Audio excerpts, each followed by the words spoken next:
I cannot believe, but we have reached the point. Welcome everyone to SOS 50. We are on the 50th, I don't even know if that's how you say it, edition of Swim or Sink. I am Super Fern here, and I'm joined today by Kenan. Kenan, how are you doing today on this marvelous night or afternoon, beginning of December?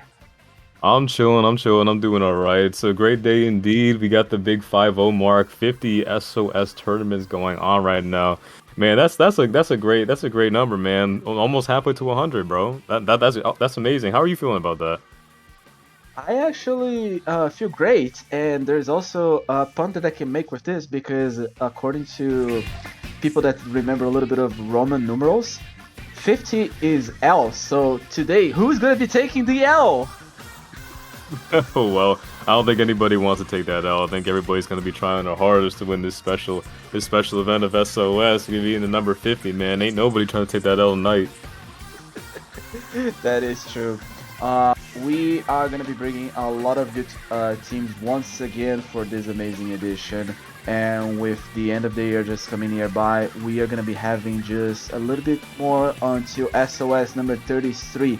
And our first team is going to be aXolt versus Bad Luck Core. Oof. I can already tell that there's a lot going to be going on here.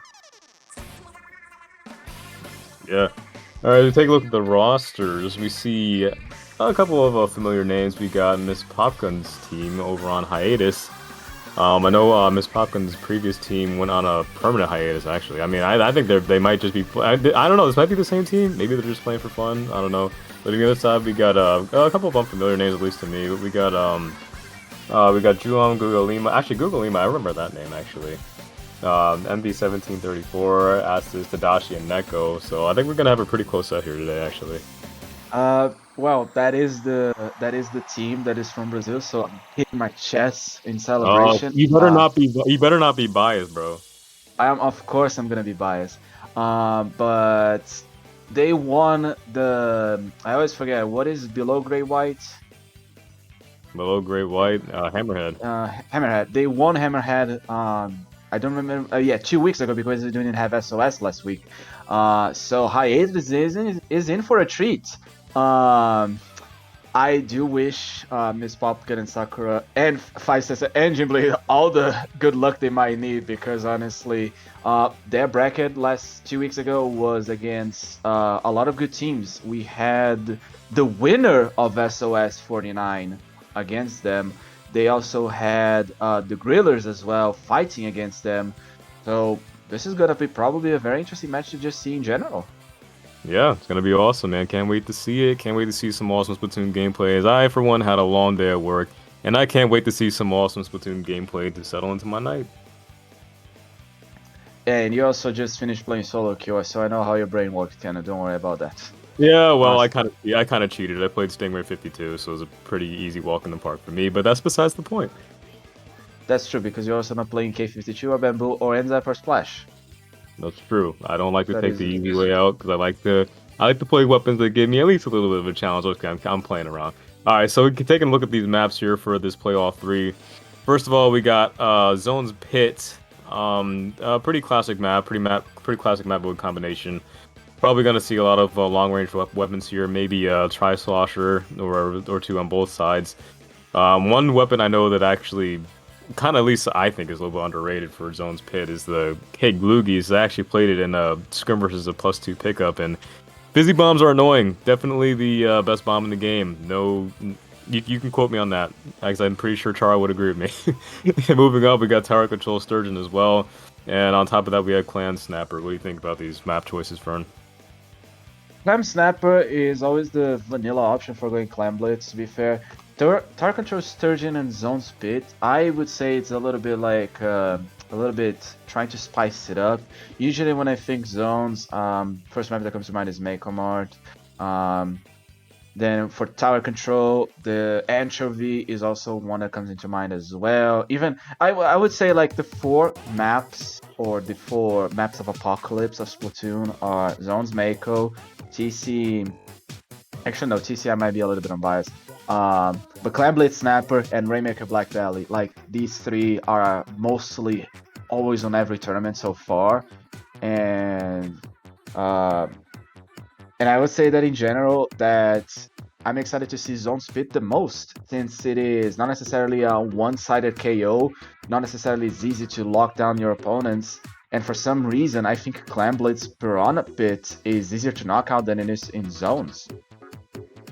Yeah, I can agree with that. I can, yeah, you're right. That can definitely pop up more often than not.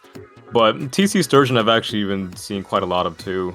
Sturgeon's Shipyard is just one of those maps where it's kind of difficult to get past, honestly, all of those checkpoints, because it's pretty easy to stop the tower with multiple ways to just come through back in mid for the first one, just come around that little grate for the second, and for the third one. But you know, it's definitely going to make for some close matches here. Piranha Pit, all about taking control of those conveyor belts and just making sure your team can cut off the other one. Snapper Canal, a little bit tricky because it's such a huge map. Definitely one of the biggest maps in the game, minus Moray, obviously. But Snapper Clams is definitely a hard map to get coordinated on. So we may see some stalemates on these maps.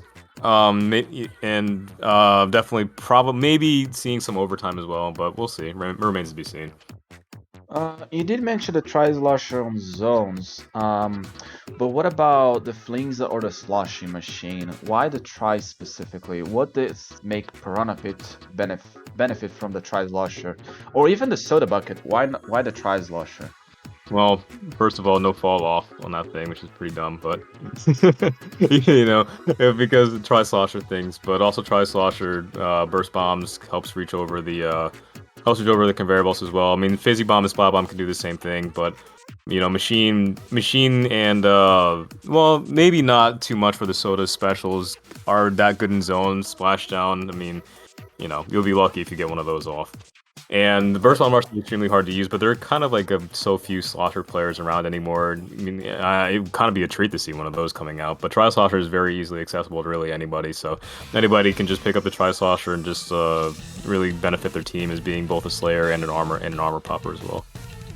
To be fair, I'm always gonna remember when Splatoon 2 first came out and people were making like memes on how easy the Tri-Slosher was. I still remember like someone was in the training room and then they just flicked the Tri-Slosher twice, and then they added like the progress bar from solo queue going all the way from C- to S+10 or something like that. And I still believe that weapon was... Imagine if there was actually an S+10 in Splatoon 2. That's true. Actually, I do miss a little bit of the system, but to be fair, the developers actually had... It's all the same thing. It doesn't matter your ladder. It's always the stupid system with points. It's just... It works the same. People get plus 50 in B solo queue matches, but it's just that it works different, but it's still all the same. It's all the same. Quote me on that on Twitter if you want. I prove all of you that I'm right. It is what it is, you know, Nintendo's motto. They want everybody to give a chance to win, but, you know, it's making them money, so can't knock them for that, but, you know, it is what it is, you know what I'm saying? I mean, I gained a plus 40 yesterday, but it is the beginning of the month in solo queue, so that's probably why. But, you know, a lot of people do miss the old system, but it remains to be seen what it'll be like in Splatoon 3, and I, for one, can't wait to play it and see how it goes. Completely agree. And we are finally going to be jumping into the zones bit. Obviously, I'm going to be betting there's no backline on either of those teams for sure.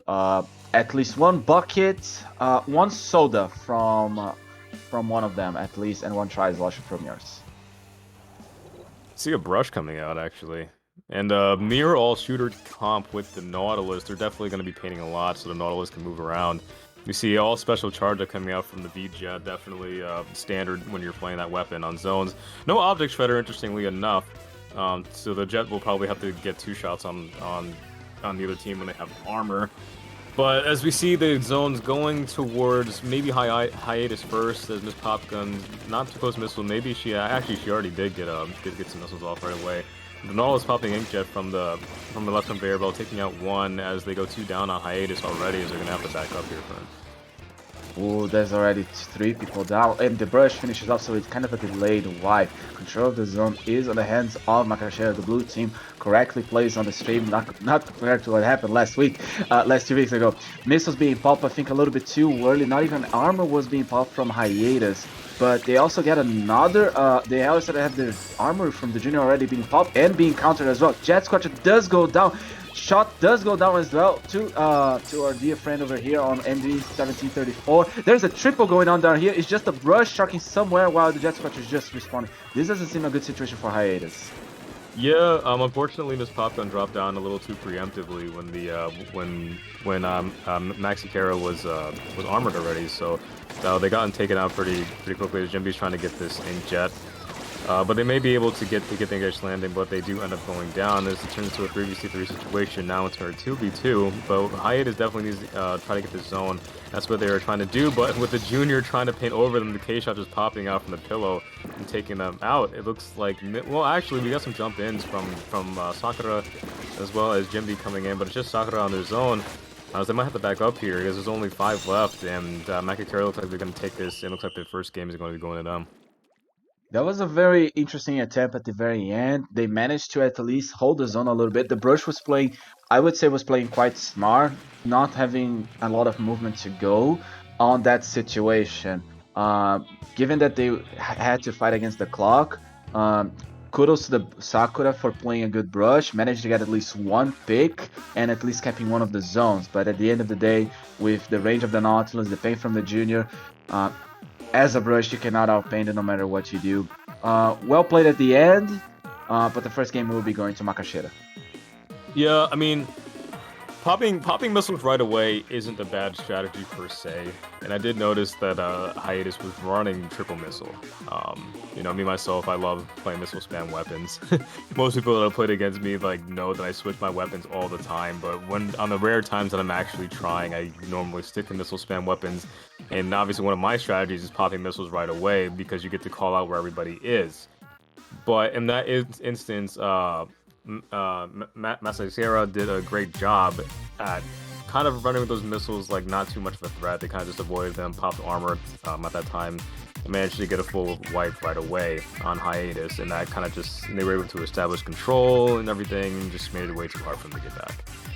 That is true. I actually didn't even notice the triple missiles. I did notice both teams had armor, Junior and Enzap. They had also the Inkjet to deal with. Hiatus was having a little bit of trouble, specifically at the beginning. There were some important picks, but at the end of the day, it was a matter of how Macaxeira took the advantage of the positions that hiatus was giving on, and then the armor was very well timed for Macaxeira when they were pushing in, which was crucial for this Neo Splash to stop any attempt from hiatus to at least get the first pushback from the zone after the delayed wipe. Yeah, and it wasn't a bad idea on paper, but the triple missiles ended up not working out all that well for them. We see a Clash Blaster to Luna and a Dynamo. I'm loving these very diverse comps coming out from these two teams. We have the Luna Blaster coming out from Tadashi, as well as the Clash coming out from 57747. I'm sorry, it's just so weird pronouncing that name. But going to the neutral game here, Clash Blaster hanging out on the left side of the court. Looks like the Splash is going to try to get Bomb Rush right away as an early missile comes out, but we do have a DC for Dynamo, actually. Yeah, oh, this is going to be an interesting match. Yeah, I mean, the Dynamo DC'd right away, so they're probably just going to let it knock out. Or... Oh, actually, no, it is just... Yeah, you're right. It is the replay. Well, it looks like we kind of have some bad luck with, people DCing whenever we commentate, dude. This happened last time. Oh, this always happens. I'm already used to this. And we don't... Our connection doesn't matter to the stream itself. I mean... No, it doesn't matter. Yeah, it's not how this... It's weird. It's just, you pay $20 a year only to DC. It kind of sucks. What can you do unless you get that degree in networking and you can make Nintendo's servers a bit stronger? We will highly appreciate that. To be fair, it's actually an interesting point to mention, but when people play hacked mods of Splatoon 2, I'm not gonna endorse hacking in general, but I'm just gonna say how they do it. They basically set up a specific server on a specific IP address using the show. So when you see a lot of footage from hacked weapons, they're not going into solo queue lobbies and turf war per se. They're mostly just playing among themselves on closed lobbies, which I think it's, to be fair, it's not harmful to the community and creates a lot of wacky compositions that I find it funny. There's also a way that you can actually play Salmon run with the weapons you want, and I'm not being hacked. But with the comp that we saw, Dynamo, Luna against Clash, Blaster, those were like the three weirdest weapons of them all. I actually think that's also a good comp, specifically for TC.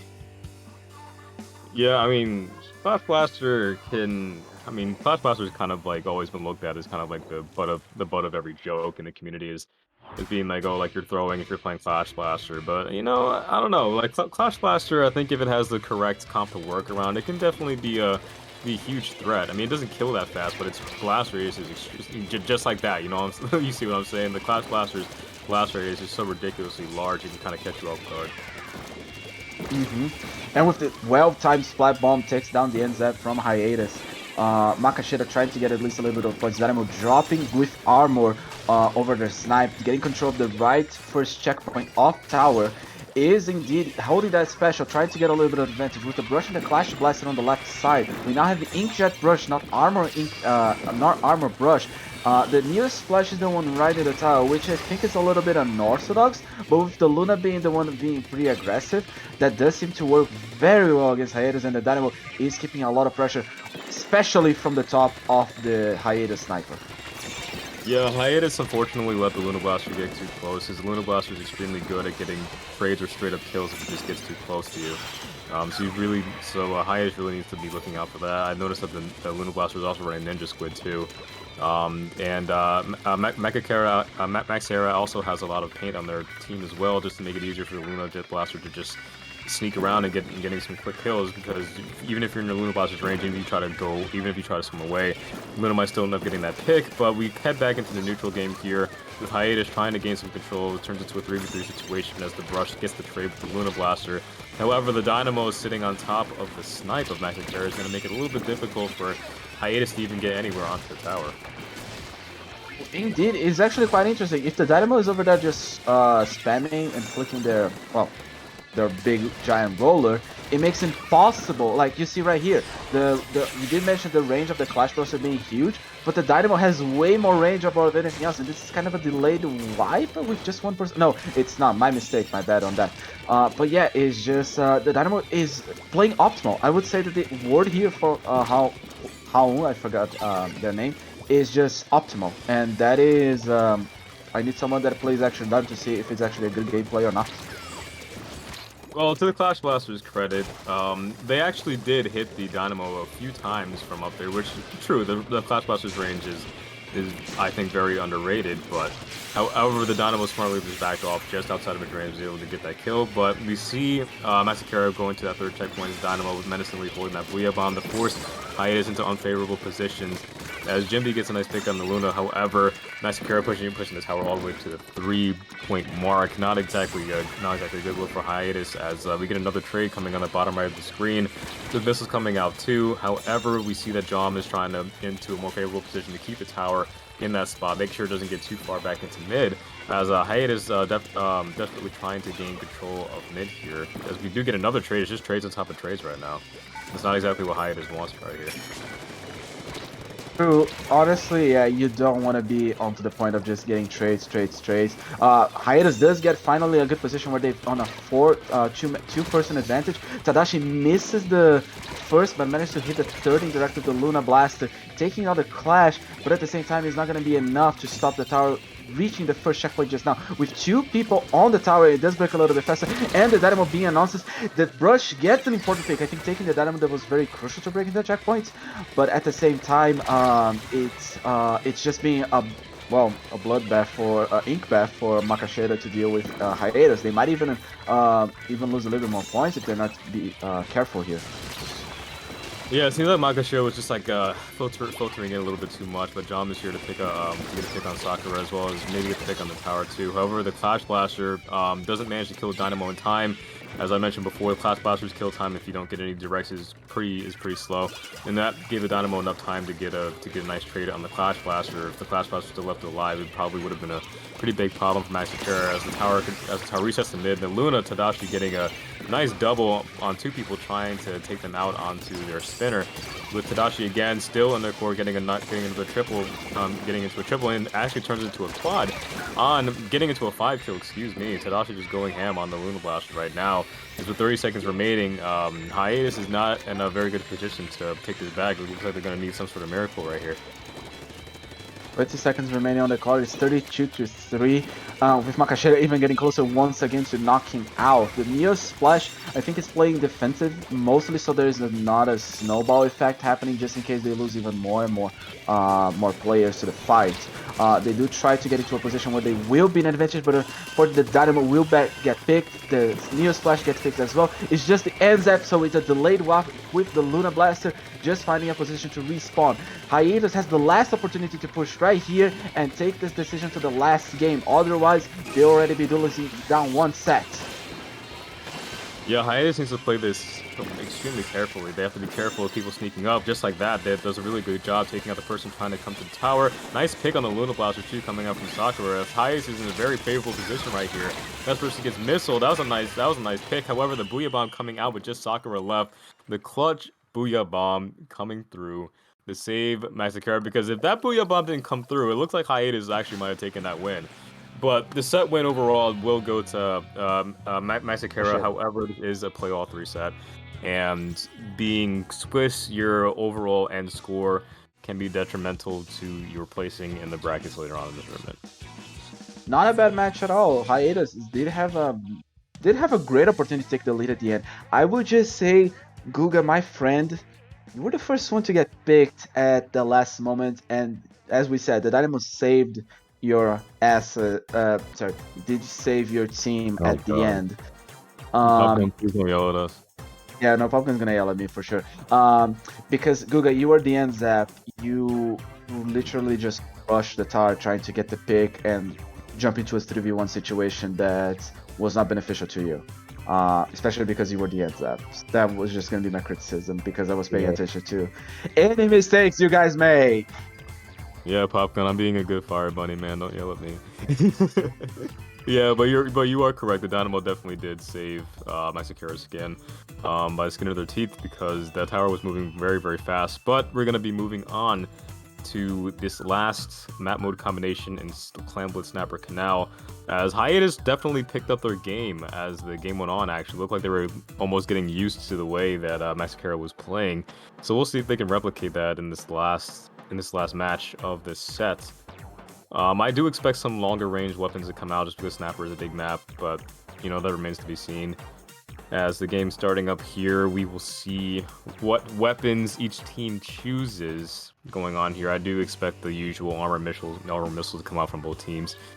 But we'll check that out in just a second, as we see a Forge coming out and a Bamboo on top of a pretty standard comp across the board from Macaxeira. Kind of sort of the exception being the K-Pro. But I do like the Forge pick from Miss Popgun, so we'll see, maybe see some sick bubble combos from them. Also, the Bamboo is definitely going to be very good. Actually, no, bringing back the Nautilus, I do agree that I would say that one of the things I do wish that this map could engage instead of playing the good old NZAP. I would say the 96 could also be, 96 and Rapid Pro could also be very well, could perform even better than the NZAPs. Mostly because of the longer range. As you mentioned, range here is way more important. Yeah, you gotta also hope that RNG this is on your side with that 96. For whatever reason, my luck is absolutely ridiculous, and I just don't miss with that thing. But we get the first pick, the first push coming in from Hiatus using Miss Popgun's bubbles. Miss Popgun barely holding on with like 1 hit point left, but they finally get taken out. However, Hiatus is able to break that first choke point in the clan's basket of 60 by getting all the way to 57. This is a pretty decent push, especially for Snapper, as it is actually pretty decently difficult to get any pushes going on this map. And that was quite early on into the match too, with only a minute going by. But we do see 3 down going on the side of Hiatus, and Macaxeira is looking to make this push, but they don't really have that many clams going on. No, the clams in general are being a little bit sparse after the first push. Macaxeira managed to score their first time right now. A little bit of a trying to use a little bit of bomb rush. Inkjet coming from the right side, one saving the getting a very important pick on Miss Popgun and I believe not someone else. Did indeed give a little bit of scare and might give them the control off the map because of that. Yeah, but like I mentioned before, the clams just like were not spawning in favor of Macaxeira. They were spawning just a little bit too slow, and it gave hiatus some time to respawn in time to be able to clear out Macaxeira from their basket as we reset into neutral here. Tadashi looks like somebody went for a flank, and they're able to get another clam going on here as Macaxeira looks to maybe take this lead with the clams that they have, and they will, getting it down to 52 to hiatus's 57. However, there are just one too many people on their platform as Jimmy managed to go down with Macaxeira still having a little bit of control, trying to get as many clubs as they can, and they have 5 more, and see if they can get into the basket. Trying to learn from that didn't went that well, but that's expected once your spot is on a very compromised position. But at the same time, it was a very well used inkjet in general. With 9 clams on control, MV here is trying to get the most of map itself, trying to avoid missiles. Very well played. Bubbles coming in from the forge, but they doesn't even matter because they have balls of steel and they literally take the opportunity to go behind the bubbles and pick Miss Popgun. What a play, what courage. Yeah, and Macaxeira again continuing the assault, getting another clam in as well as some extra clams that they have. However, there's only 2 left, and it doesn't look like their other teammates are going to jump in as Tadashi goes for that suicide clam to the ruin, getting it all the way down to 34. And hiatus really needs to take some control here in the middle of the map, with the bamboo going down a little bit early as well as taking another one out actually. So there's to a 2v3 situation right here as hiatus is going to have to back up again, but Sakura showing no fear, trying to go head on, trying to take on these other players in mid. However, they make the smart choice in backing up to the platform. Backing up right now because there's 1 minute and 20 seconds remaining. The lead is not that big. You at least need 2 power clams, which they have. 24 clams is not something to scuff at. Bubbles coming in, they get 1 pick. Here comes 2 balls right here, right now with 40 points, 38 to 45 with small clams underneath. It's the ends up just trying to stop. It gets 1, but doesn't matter. Lead goes to hiatus with Macaxeira trying their best, and not. I think it's the Nautilus. Everyone just jumping on this Popgun and trying to get them. Would they be able to make it? They missed the power clam. It's just 26 to 34. This game can still go both ways, my friends. Yeah, that was a really unfortunate miss. Unfortunately, the clam basket flows with not enough time to get that power clam in. However, it looks like Macaxeira is moving just a little bit too quickly. It turns into a 4v3 situation with a nice pick from Sakura on the brush as Macaxeira with 30 seconds left. However, they do go for the flank again with the inkjet being popped on their swarm with just the bamboo left, and it looks like this is going to be a good night for Macaxeira as this is a good night right there. Just going for that flank, man. Hiatus just wasn't watching that slick, and Macaxeira took full advantage of that and was able to get the lead and the knockout. Honestly, I would say that the most important place you need to conquer on this map is always far left, since it cuts basically 2 points of pushing, which is from mid and from the flank. While if you're just gonna watch your far right or the ramp outside of the other side of the river, you can still push from mid and from the flank. So very well played with the flank from Macaxeira. GG's to both teams. You will be doing one announcement right now. Will we have to announce this weekend happening, Kenan? Let's see. Okay, where are the? Oh, okay. So we got High Ink 2 coming up this weekend on December 4th, the Low Ink Invitational. We got a bunch of teams, a bunch of handpicked teams actually coming through for High Ink 2. Going to be absolutely incredible. I can't wait to see these teams duke it out in the second iteration of High Ink. The first High Ink was absolutely amazing. I know Lou, I got a chance to participate. Unfortunately, I didn't, but that's okay. As we can see, more teams kind of just like come out here and show their stuff. Teams that have graduated from Low Ink that aren't eligible to play anymore get a chance to come through back again for some High Ink. our teams that already been scheduled. I am not allowed to. I don't even know if I'm allowed to say the teams. But I can guarantee you, everyone. Um, I can guarantee you very quickly that we are indeed preparing for a very hype tournament. These were all good teams from previous low wings that are not allowed to play anymore. So don't miss on this action. We have a lot of fun for Saturday, December the 4th. Um, sorry, my bad. Oh, you good? Yo, can I have a question for you? Why didn't you do fantasy brackets? Um, well, one, I'm a little bit lazy. And two, I'll be working all day, to be honest. That's why I haven't completed a fantasy bracket. And I'm also, I mean, playing in Ludi myself isn't exactly an excuse, but I don't know. I guess I just don't have enough time. How's your fantasy bracket looking? I unfortunately missed I'm in 141 place, but I don't understand how you can give points to people given that no one was already cut from. I don't even understand the points of how fantasy bracket works. But like, of course, we have the most favorite teams on Division One and Division X, like Starburst. Almost everyone actually put Starburst. Division. Wait, sorry. There's also a second option for Division X, which would be like Good Morning, Facade, Bad, and so on and so forth. Uh, Division One with Gold, Lucas. I have strong I have strong feeling on my choices, specifically because I chose you for my Division Two. So don't disappoint me, Cannon, please. Oh my god, dude. Why are you putting that pressure on me, bro? It was either you or Skit. Who do you think I should place by battle? Oh, me, 100%. Yeah, let's place it. And we are gonna jump into the second set. No break for us. Geek, Squid versus Black Magic. Well, I like that name, Black Magic. That sounds like a. It's honestly gives me some Yu-Gi-Oh vibes. That Black Magic with those dark magic rituals. If any of you guys are old enough to even remember Yu-Gi-Oh, no, I'm playing.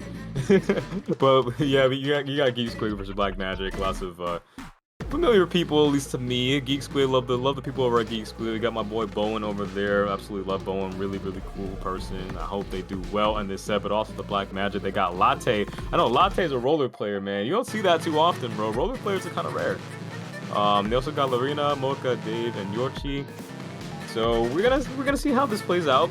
I don't know too much about most of the players on this team, but like I said, I played against Latte a lot in like league and sometimes like solo, and that roller is scary, man. If Latte has paint, you better paint right back, cause Latte's gonna get you. Well said and done. Unfortunately, a little bit on like I don't remember where. I do remember Geek Squid for sure. That is a familiar name. I'm just trying to remember who they would. How would this be played out in general? Because Black Magic is congrats for a Division 4 team. Good luck for them on the Ludi sets. Um, what was I saying again? Oh yeah, let's just move actually for the stages. We have actually no, I remember what I was gonna say. TC Inkblot is the TC map that is always gonna be show up, and there it is on the last map for Rainmaker, Starfish, Zones, Reef, and TC Inkblot. What do you think? What do you think this looks like for you, Ken, in general? I mean, they're very interesting maps. Splatoon's Reef is a very it's a very versatile map. Mainly the bridge is the most important part of the map, honestly. And taking over the bridge is very beneficial. But having, of course, missiles definitely one of the best specials in the game. For God's sake, everybody knows that. It's crucial for getting people off of that bridge. So I fully expect missiles to come out there. Maybe a little bit tough for Latte on that roller to be playing on Sparkles in the Reaper. We'll see what they do. And TC Inkblot, one of my favorite matches to actually play Slaughters on, actually. There's lots of slopes and elevated areas where the Slaughters can do quite well. That's true. The Sloshers in general is a very good pick of a big choice for you to play the map. And well, we're also seeing that one of the Tri-Sloshers in with first appearance of the Vanilla Dooley Squelchers and the Vanilla Roller showing up on the hands of Latte. Also Bowen with the Tri-Slosher.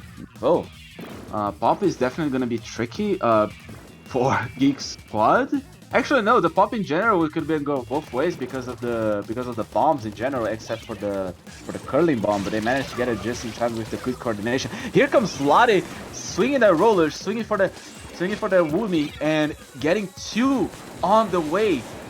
Black Magic has the advantage if they're already going. They managed to get all the way closer to the 42-point mark. That is incredible in just 40 seconds. Yeah, I mean, like I said before, with Latte bringing out that roller, if the roller has paint, the roller is going to get you, and that's exactly what happened in the first, like, 30 seconds in the match. But 42 is not not all that strong of a push on this map. It's quite easy to get down to, like, the 20, even the teens mark on this map, as we have the CDS going down. However, Mocha coming through and picking up getting that pick on the Rainmaker. But Mocha trying to get away. However, there's a nice suction bomb placement, but it does get taken out by the splash shot. But there is a 2-down situation on the side of Geek Squid, as Latte is trying to take a favorable position on Snipe, getting a good pick on the Tri-Slosher. Bowen tried to do some Tri-Slosher magic, trying to get the pick on the roller, but unfortunately the roller just kills a bit too fast right here, you know what I'm saying? But it looks like Black Magic is actually taking their time, this time moving the Rainmaker. Which is a pretty good strategy, actually. It looks like Dave's trying to move. Oh, okay. It looks like Dave's trying to go on Snipe now, but they're going to have to move. We got so much stuff coming at the Rainmaker. Dave just goes down, bro. It's missiles, it's bombs, it's no burst bombs, but suction bombs. It's everything Geek Squids have been trying to. I forgot if it's Geek Squid or Geek Squad. Give me a second. They are just basically keeping the pressure so strong, and Black Magic hasn't been able to get another good push except for the first one. Meaning that Geek Squid does have still hope of getting at least the W on this match, with one person getting splattered by the Rainmaker and one person going for a swim. Here's their chance. However, they do need to keep track of that roller. Mocha, or not, sorry, I'm thinking of Mochas and Lattes right now. Jesus, guys, come on. It's literally like 8:40 at night, dude. I don't need no coffee right now. But Geek Squid does make the Rainmaker resets, but like I said, their first priority should be taking out the roller, as the roller is going to be their main problem with pushing the Rainmaker, because you know Rainmaker, well actually they're all out of position right here. However, Black Magic is able to stop the Rainmaker at the 53-point mark, as we do get a delayed wipe on the side of Geek Squid. But like I said, the roller can be a huge pain in the butt for Geek Squid, due to its high killing power and able to shark in tiny globs of ink, being able to take out the Rainmaker with just a moment's notice. However, Black Magic is making a nice push coming over here all the way to a 23 mark, and that's a much better push than the first time, as that's a much more difficult mark for Geek Squid to get to. But they do need to get Black Magic out of the court first if they want to have any chance of getting any control. With the control underneath their plant, that was very interesting. Geek Squid, most of the fights were happening on the right side, I believe. There were no one close by the Rainmaker after got popped. Unfortunately for Geek Squid, they managed to take the Rainmaker from 23 and 17 because they were not paying that much of an attention. So keep that in mind next time you guys play Rainmaker. Keep eyes on the Rainmaker, especially if you don't have the lead. You need to make sure that no one will go sneaky. Even though it is not necessarily a good play for them, you're losing time, which is crucial for you to take the lead. Rainmaker team, that's all I saw. There's just more points. There's more points. Yeah, one second. Look at them. They're all just fighting for this pop in there, but it looks like it's gonna go to Geek Squid now. Yeah. Went to Geek Squid, but Black Magic was able to move out of the way in time. Dave just hanging out in the corner on the right side of that Rainmaker, just painting. Almost on armor too, actually. As Black Magic kind of just hanging back, I know with only 50 seconds left that Geek Squid may get a little bit antsy to get this push going right here, because they definitely need to. If they want any chance of winning, like they need to start getting some picks over here. But missiles do come out and one goes down. Thankfully, they actually take out the roller, and it's just one left, being the K-Shot, which is nowhere to be found. Looks like the K-Shot is going to be too late, and Geek Squid actually gets the lead and the knockout. Wow. They did exactly what I said they had to do. They had to take out the roller, and the K-Shot was just a little bit too late coming back. They got the lead, and they knocked out. Kudos. Bravo. Teacher, Professor Cannon is proud of Geek Squids for listening to his TED Talk. I'm extremely proud. Now, Rainmaker is considered as a mode, and most people, at least a lot of people, do feel. It's not saying Rainmaker is a bad mode, but it is very volatile. With Zones the Reef, We're gonna see if Geek Squid actually got lucky with that push, or if they do actually have the skills to take Mocha down. Mocha. There is latte and there is mocha cannon. So much coffee drinks that's making me actually thirsty and craving for coffee. Dude, I'm gonna need a coffee at this point, man. Yeah, against Black Magic, we'll be able Geek Squids to summon their Yu-Gi-Oh and summon Black Magician Girl in attack position. Okay, that's too much. Anyway, just take the control of the bridge, get control of 2 zones, and manage to lock them out in their spawn. Yeah, heading over to Zone's Reef. Still not sure if Mocha's going to. God, I messed up the name again. Still not sure if Latte's gonna. Black Magic. Yeah. Remember Yu-Gi-Oh! We all have to remember just Yu-Gi-Oh! That's it. Yo, Toasty, can we get some coffees over here, man? We're gonna need it. Yeah, so get the intern to do it. Yeah, man. So we're gonna see if Latte sticks around with that roller for Zones in the Reef. Coming into this next match, I think it may be a little bit beneficial. Using splash down from the bridge can be very useful in getting back at least one zone and catching people a little bit off guard. But I do expect to see a pair of K shots and it ends up coming out just like we saw in the Rainmaker match with some last-ditch effort equipped, because last-ditch effort is probably at this point the best ability in the game because it's absolutely insane, giving all of that. What is it, like Ink Saver or Sub Saver or blah blah blah blah blah. Whoever, who cares? Everybody knows that it's one of the most busted abilities in the game right now. That is true. It is. I mean, we might see Open Gambit be a good ability. We just don't know because no JP players have lost their soul to solo queue to prove a point. Yeah, shoutouts to my homie Tara for retweeting my tweet about SOS number 5. Oh, as we get into the second match of this playoff 3 set, we see a mini coming out from Farion. I appreciate that, bros. I was just playing mini yesterday. And we also see pretty standard shooting comp coming out from Black Magic, with the early armor coming out from Bowen. However, Bowen's able to back up a little bit because this is coming out. Getting a nice pick on the 52 with some well-placed bombs. Turns into a 3v3 situation very shortly, but the splash seems to be respawning right now on the side of Geek Squid, but we'll see who is able to get the most control in a little bit.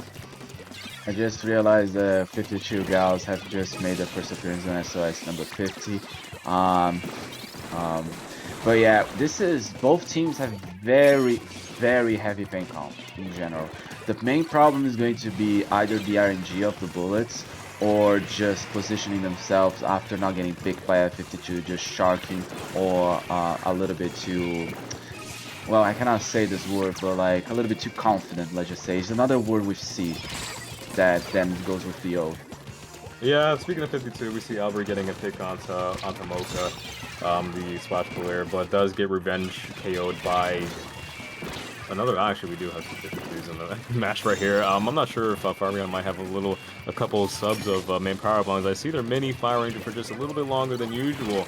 However, no team has complete control of the map yet. We keep kind of just going back and forth keep getting trades on top of trades. No team has complete control. It's still kind of anybody's game with a minute and a half passing by on the Zone's Reef match. With the Booyah coming out, the control goes back over to the side of Black Magic, and Dave is not all that close to armor, probably a little bit halfway. As armor comes out on the side of Geek, so as Geek looks to regain control, and they're taking out the 52, causing the rest of Black Magic to kind of just back up to the flat, except for Mocha, who does manage to get a trade onto, well, actually, both splashes went down. However, the control still goes back over to Geek, at least for the time being. This is a match just going to change. Just like I'm changing control of the zones every like 20-30 seconds, and missiles, like I think the zone has traded ownership more than missiles have been used on both teams. Like we literally just saw 9 missiles at least from the NZAP with the mini, and not to mention the Booyah bombs were, well, not as much, but you get the point. Like there is just so many missiles going on. It actually feels like a war zone here. Yeah, dude, a Warzone indeed. It's still kind of just back and forth as for the Splat Zone, as it looks like it goes back to the side of Black Magic, at least for now, with the Booyah Bomb coming up for later, at least trying to get somebody trapped in there. It looks like the combo that with missiles as well, not getting too many picks out of that, as it actually ends up being Black Magic going down, with 3 down on the side of Black Magic, with Geek Squid regaining control of the zone. Let's see if Geek Squid can set up a little bit better this time, trying to keep Black Magic out for good with 2 minutes remaining, as Fireground comes through with the missiles, being able to missile at least 3 people coming back out of Black Magic spawn, as they just activated armor too, so it was some good timing on the missiles, as well as getting an armor on their own and taking out a bunch of people on the side of Black Magic, and it looks like Geek Squid might be doing just that, like regaining some pretty strong control of the zones. But even though the armor has been used a bit from the Junior, the control of the zone is still in the hands of Geek Squid. Black Magic has now just used their second armor trying to stop with the 52 just respawning. They have to rely on the NZAP and the Neo Splash trying to get control of the zone. The Junior managed to get underneath the wall, but it will not be into great avail, since just that the Neo Splash comes in and clutches the pick by later getting splattered by the wall from the other 52, which I think it was kind of a poetic. Yeah, it kind of looks like the mini being a little bit of a nuisance for Black Magic too. The mini just keeps standing there paying his own. However, the mini did go down. It's just 1 person left on the side of Geeks. But however, they did get a monster push all the way to the 8-point mark. As Black Magic has a long way to go with only nearly 50 seconds remaining in this match, and seeing if they can do something with Strimford getting out with a nice pick by Mocha. And Mocha, as well as Lorena working together to take out the mini as well. Geek Squid's really going to have to just calm down and collect their thoughts here to push in, because they have a lot of time. They have a lot of time here. They don't need to do anything risky. So I think they just need to take their time, gather their specials, and if they want to have any chance of getting back to the zone before overtime starts or before Black Magic may or may not take the lead. There was a very good teamwork happening over there on the Black Magic, with 2 people gaining on the Neo Splash. The wall from the 52 is just above. They are in a very good position to stop any pushes. Misses coming in from the mini 1-1. They take the 52. 1 person trying to get the zone from behind. 11 points on the clock. The zone is in neutral. They managed to get it. It's just the Neo Splash allowed taking to fade 2 zones. It might be able to neutral, but unfortunately the Neo Splash cannot take it. It goes down, and it's GG's for Black Magic. It's 1-1. Yeah, I feel like I have a third eye right now. I was like kind of just predicting teams. Like I literally say what teams have to do, and they actually end up doing it. Maybe this is the commentator's curse. I apologize to Geek Squid, man. I literally said what Black Magic had to do. They ended up doing that. They ended up working together, and Geek Squid unfortunately kept dropping off 1 by 1. They just kept getting ganged up on, man. They just kept going down to the point where Black Magic had complete control, and to the point where Geek Squid was just getting a little bit too desperate to get back in the zone, and Black Magic ended up taking that win, making it 1-1. But I do have to say, all of that lost, like they lost the control of the zone, as you said, because of the mini. It's important to see, like, even if you don't get the picks, just being announced and playing the entire map and getting that thing under control just shows how important you are. And when the mini went down, it was when Black Magic, it was when Geek Squids managed to push all the way to 8.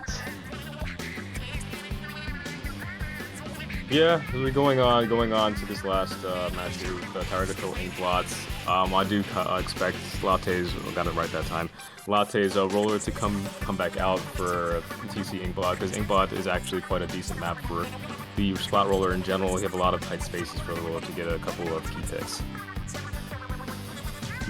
And this is one of the maps that can actually get like a knockout in less than 2 or 3 minutes. I would say that these 2 teams are very good neck and neck. Like, knowing this before the last match of this set, I would say we're going in for a surprise. Initially, anything can happen, and if we manage to see one of these teams that are equal in terms of like skill, at least in my eyes, it just shows that TC on Inkblot is a very good map to practice, since if you manage to make it consistently against your opponents, a domino effect of going first, second, and third checkpoint in one go, you're actually good at this game.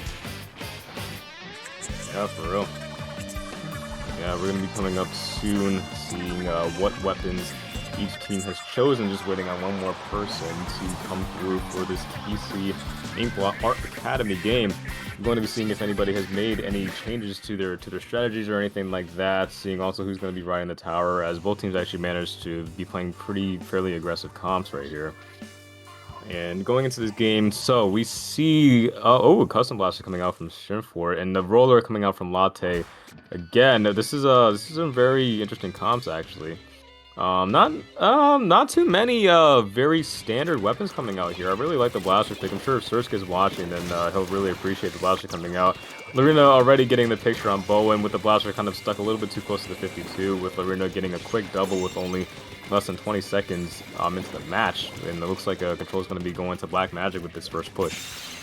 Oh well, they already got control with their staff, but they need to control the office. The roller is trying to do that. The Inkjet comes in clutch, is flashed down trying to get the pick, and it's another one, just 2 people left alive to get the pick. Here comes the mini trying to get, but one person falls into the, well, I think those actually are trash cans on the map, and managed to take already control of the map and their plat, and taking control of the 2 checkpoints. As I actually said it, Dave a little bit scared drops from the tower, mini trying to get a little miss. So far, there's only 3 special being used from Geek Squid, but they managed to take control of they managed to push away Black Magic, and well, 35 points is not that shabby. It's actually pretty good. They broke 2 checkpoints, so it is going to be interesting to see what Geek Squid will do now.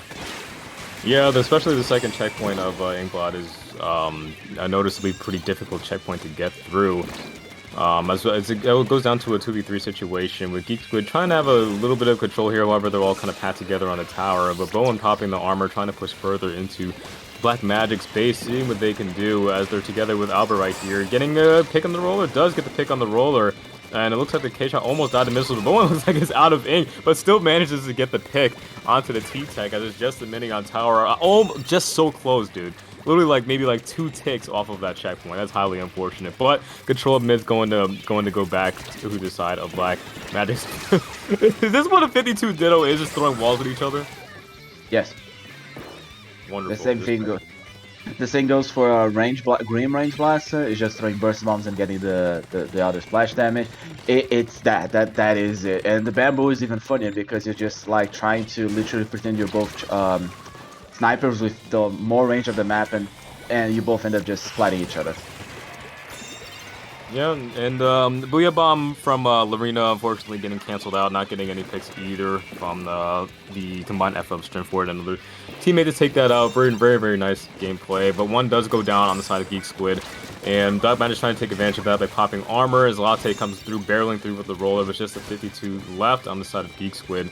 As Latte pushes further into, or tries to push further, excuse me, into Geek Squid's base without trying to be detected, trying to use the Ninja Squid, but Mocha popping the early Inkjet and Latte backing them up, kind of like using the Inkjet as bait. Very nice play from Latte actually using the Inkjet as bait as we get a full wipe on the side of Geek Squid, and it looks like Black Magic is going to make this push even more destructive than it already is. Oh, the second hit from the custom blaster takes down one of the players from Black Magic, and the 52 is throwing walls and then throwing and hoping for the best. Gets the trade of the 52. Who would have figured their RNG would just be on both sides, and it's just gonna be 2, and it's not gonna be it. They might be able to knock it out, but Maka is the only one left alive. They go for 0 and they take the tower. End the game.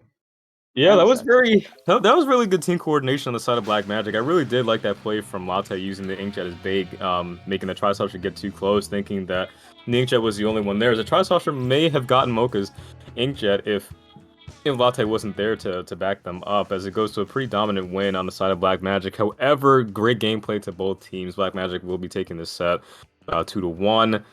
And everything like that, as we will move on to round 3. I'm not sure if we'll be taking a break or anything like that, but round 3 is going to be coming up very soon. Indeed. But I do have to say one thing is actually quite interesting. The beginning of push that we saw, I think it was from whoever was the purple, so Black Magic. We're not gonna go for a break here, and we keep going. We keep going. It's okay, bro. We got the stamina, bro. You know we strong. We got this. Yeah, no, I just came for the engineer as well. I still have a lot of stamina to burn. We're gonna be seeing Sirius versus Foams Forever. With apparently what? It's Sirius. Okay. I don't know. It's Bishop's team. At this point I gave up. And Bishop and Archer. Bishop, did you have too much sugar today, bro? You're coming up with these weird names. No, I'm playing. Well, we got Bishop, Nico Chico, the Blob, Legends, on top of Isaac being the only couple people who I know that are dedicated to playing Blob. Extremely hard weapon to play. We got Archer as well as the Ledge Demon Omega 3, the Carbon Roller player, coming up against Sirius on the with the team of Bandy, Danish, Sovalis, and Soup. I actually could go for a few soup. I feel that in general it's a very good meal in like tomato soup, mushroom soup, and onion soup. Chicken soup not my favorite actually. Honestly, some chicken soup sounds kind of good right now, not gonna lie. Oh yeah, how cold is it in New York right now? It's not too bad. It's maybe around like 30, 34, so just barely above freezing. Gotta love it. Gotta love New York weather, you know what I'm saying? That's true. And also you live like not in the city, which is even better. So it's cold and calm, like not cold and noisy. Yeah, you're right. And also Sirius, I forget Bishop. It's in Div. What Div is Bishop? Because like they're fighting Sirius, which is also like it's a pickup versus a Sirius. It's a pickup versus a well-defined team. So this is gonna be looking a little bit like hard for Foam to deal with. Uh, Also, this is the, if correct me if I'm wrong, King, this is the last match before we go into brackets. Oh, is this the last match before bracket? I think it might be. Just yeah. This is gonna be the last one before CD, and then we're gonna see the first round. So 2 more sets to go. Alrighty, I'm ready. Yeah. Um, Alrighty then. Shout out to Matthew McConaughey, love you. you can help me answer a little bit, Fame, because Christmas is coming, right? Like Christmas 25. This time is here. every time. I don't know many Christmas carols. Starry night, gloomy night. Oh no, Gummy, please nerf 52. This is the only thing we want for Christmas, as the competitive scenario wants. Uh, or at least just nerf shooters. But yeah, when was Black Friday? Like the whole sales thing in general. I just was thinking it was on 25. I mean, I didn't really buy anything for Black Friday. I didn't really want anything. I was gonna go Christmas shopping for my family, but I realized I could just buy everything online, so that's kind of what I did because I'm lazy and I didn't feel like wasting any gas. Yeah, you are Uh, pretty. yeah, I didn't feel like wasting any gas, to be honest, man. I mean, what about you? What about you, Fern? What are your plans for Christmas? Well, mostly just gonna be having dinner with the family in general. If all goes well, I will do like a shopping spree for the next year, so I can thank like all my family. And but like it needs to be the next one because I will probably be finally making money. Uh, Not as much as you, but I'm not gonna reveal that to the information of the stream. It's obviously not for Pretty life. sure everybody in the community knows they got a lot of money at this point, to be I honest. mean, you tweet. If I had to read your tweets from today, probably Pop gonna cancel me. Hey, at least I work hard for it, bro. Do I work work hard. hard I'm for it. just. I'm I do still. I'm work hard. still a little bit laughing about your tweet earlier today, regarding how happy you were today. Oh yeah, dude. I'm always happy. No, I'm playing. I mean, I'm only happy when I at least get my food and have a nice lunch, but that's besides the point. Because I brought these gifts for you, Fern, and maybe you'll get them if you were nice to me on stream. Wow, I should join a choir or something. Whoo, that Didn't bass. you already? Didn't you did actually choir when you were younger? I You actually did, did I did. mention. I did join the choir. And I And then do what sing. happened? The only times I sing are when I'm alone in my car or sometimes in the shower. But don't get me wrong, bro. Lots of people do that. Don't judge me. Not judging you for that. I'm wanting to know how the 10th church boy canon became the canon that we know today. Because Conus is something that happened and probably not have been Muscle Forge Rainmaker. Listen, Oof. man. Listen, man. I was the kid who was playing Pokemon on his Nintendo DS in the back of church. But I kind of like listened with like one headphone out of my ear. But you're right, Muscle Forge, Rainmaker. What's going on with that, guys? Come on, what you doing with these map picks? We know how chaotic Muscle Forge fitness is on Rainmaker, but that can't make for some amazing commentary. We also got Clam's Pit going on here, a very back and forth map, kind of, sort of, if back and forth wipes get going on, you know what I'm saying? And Splatzone's Pump Track, aka Booyah Bomb City, bro. That's all I gotta say about these maps. I found a joke that I made regarding how much people spam Booyah Bomb, but I cannot say it on stream. But when I did that joke, back in like the beginning of the year, Skid said to me, "Fernie, you're out of the team because of that bad joke." I'm glad you don't remember, Kevin, honestly. I mean, yeah, I don't really remember it that much. But yeah, you do have a point on the wipes on Clamblitz Piranha Pits, and it's been a while since I actually watched any game play from Sirius, and we're gonna jump in right now with both of these teams. I expect, well, quoting Venom 2, I expect Carnage, but with Ink. That's what I'm saying, bro. And we're gonna go into this first match of this set. We got a Grim and a Blob coming out with the standard shooting comp coming out on the other team.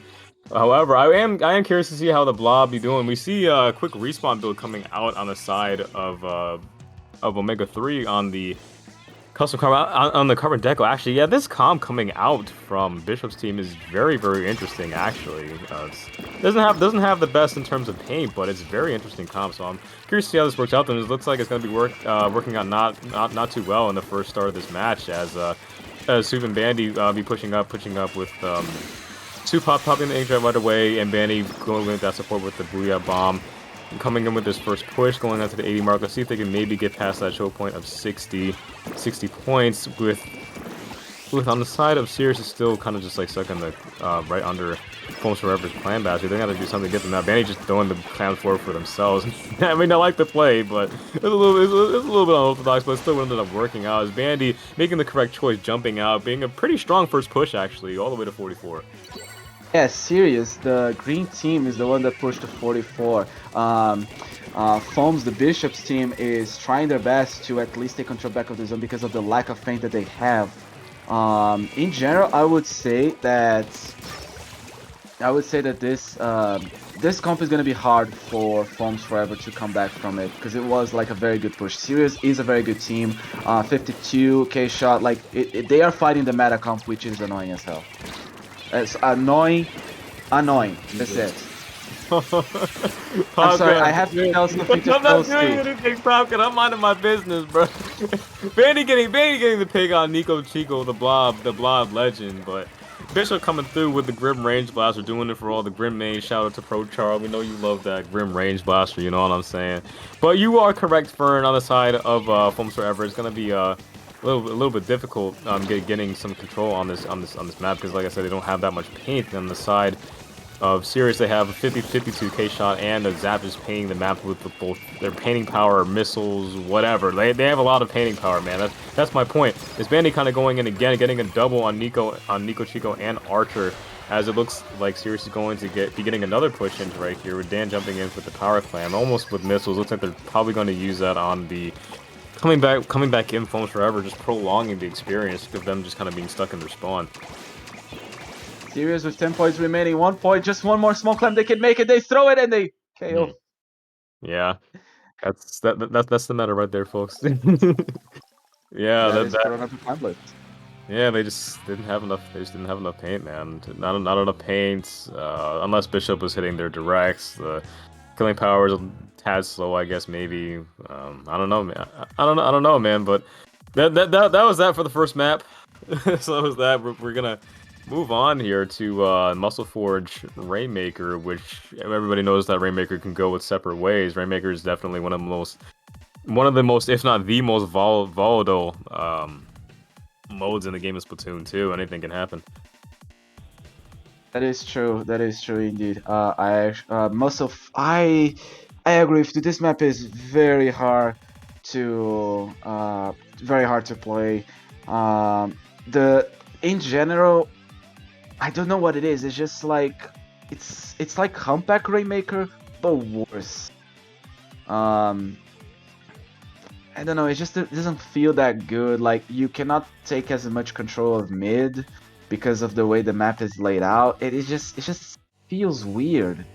And especially in zones, like you have less option is just coming to flank. And if you have bad teammates, you cannot take control of the zone back again, and you just have to rely on special.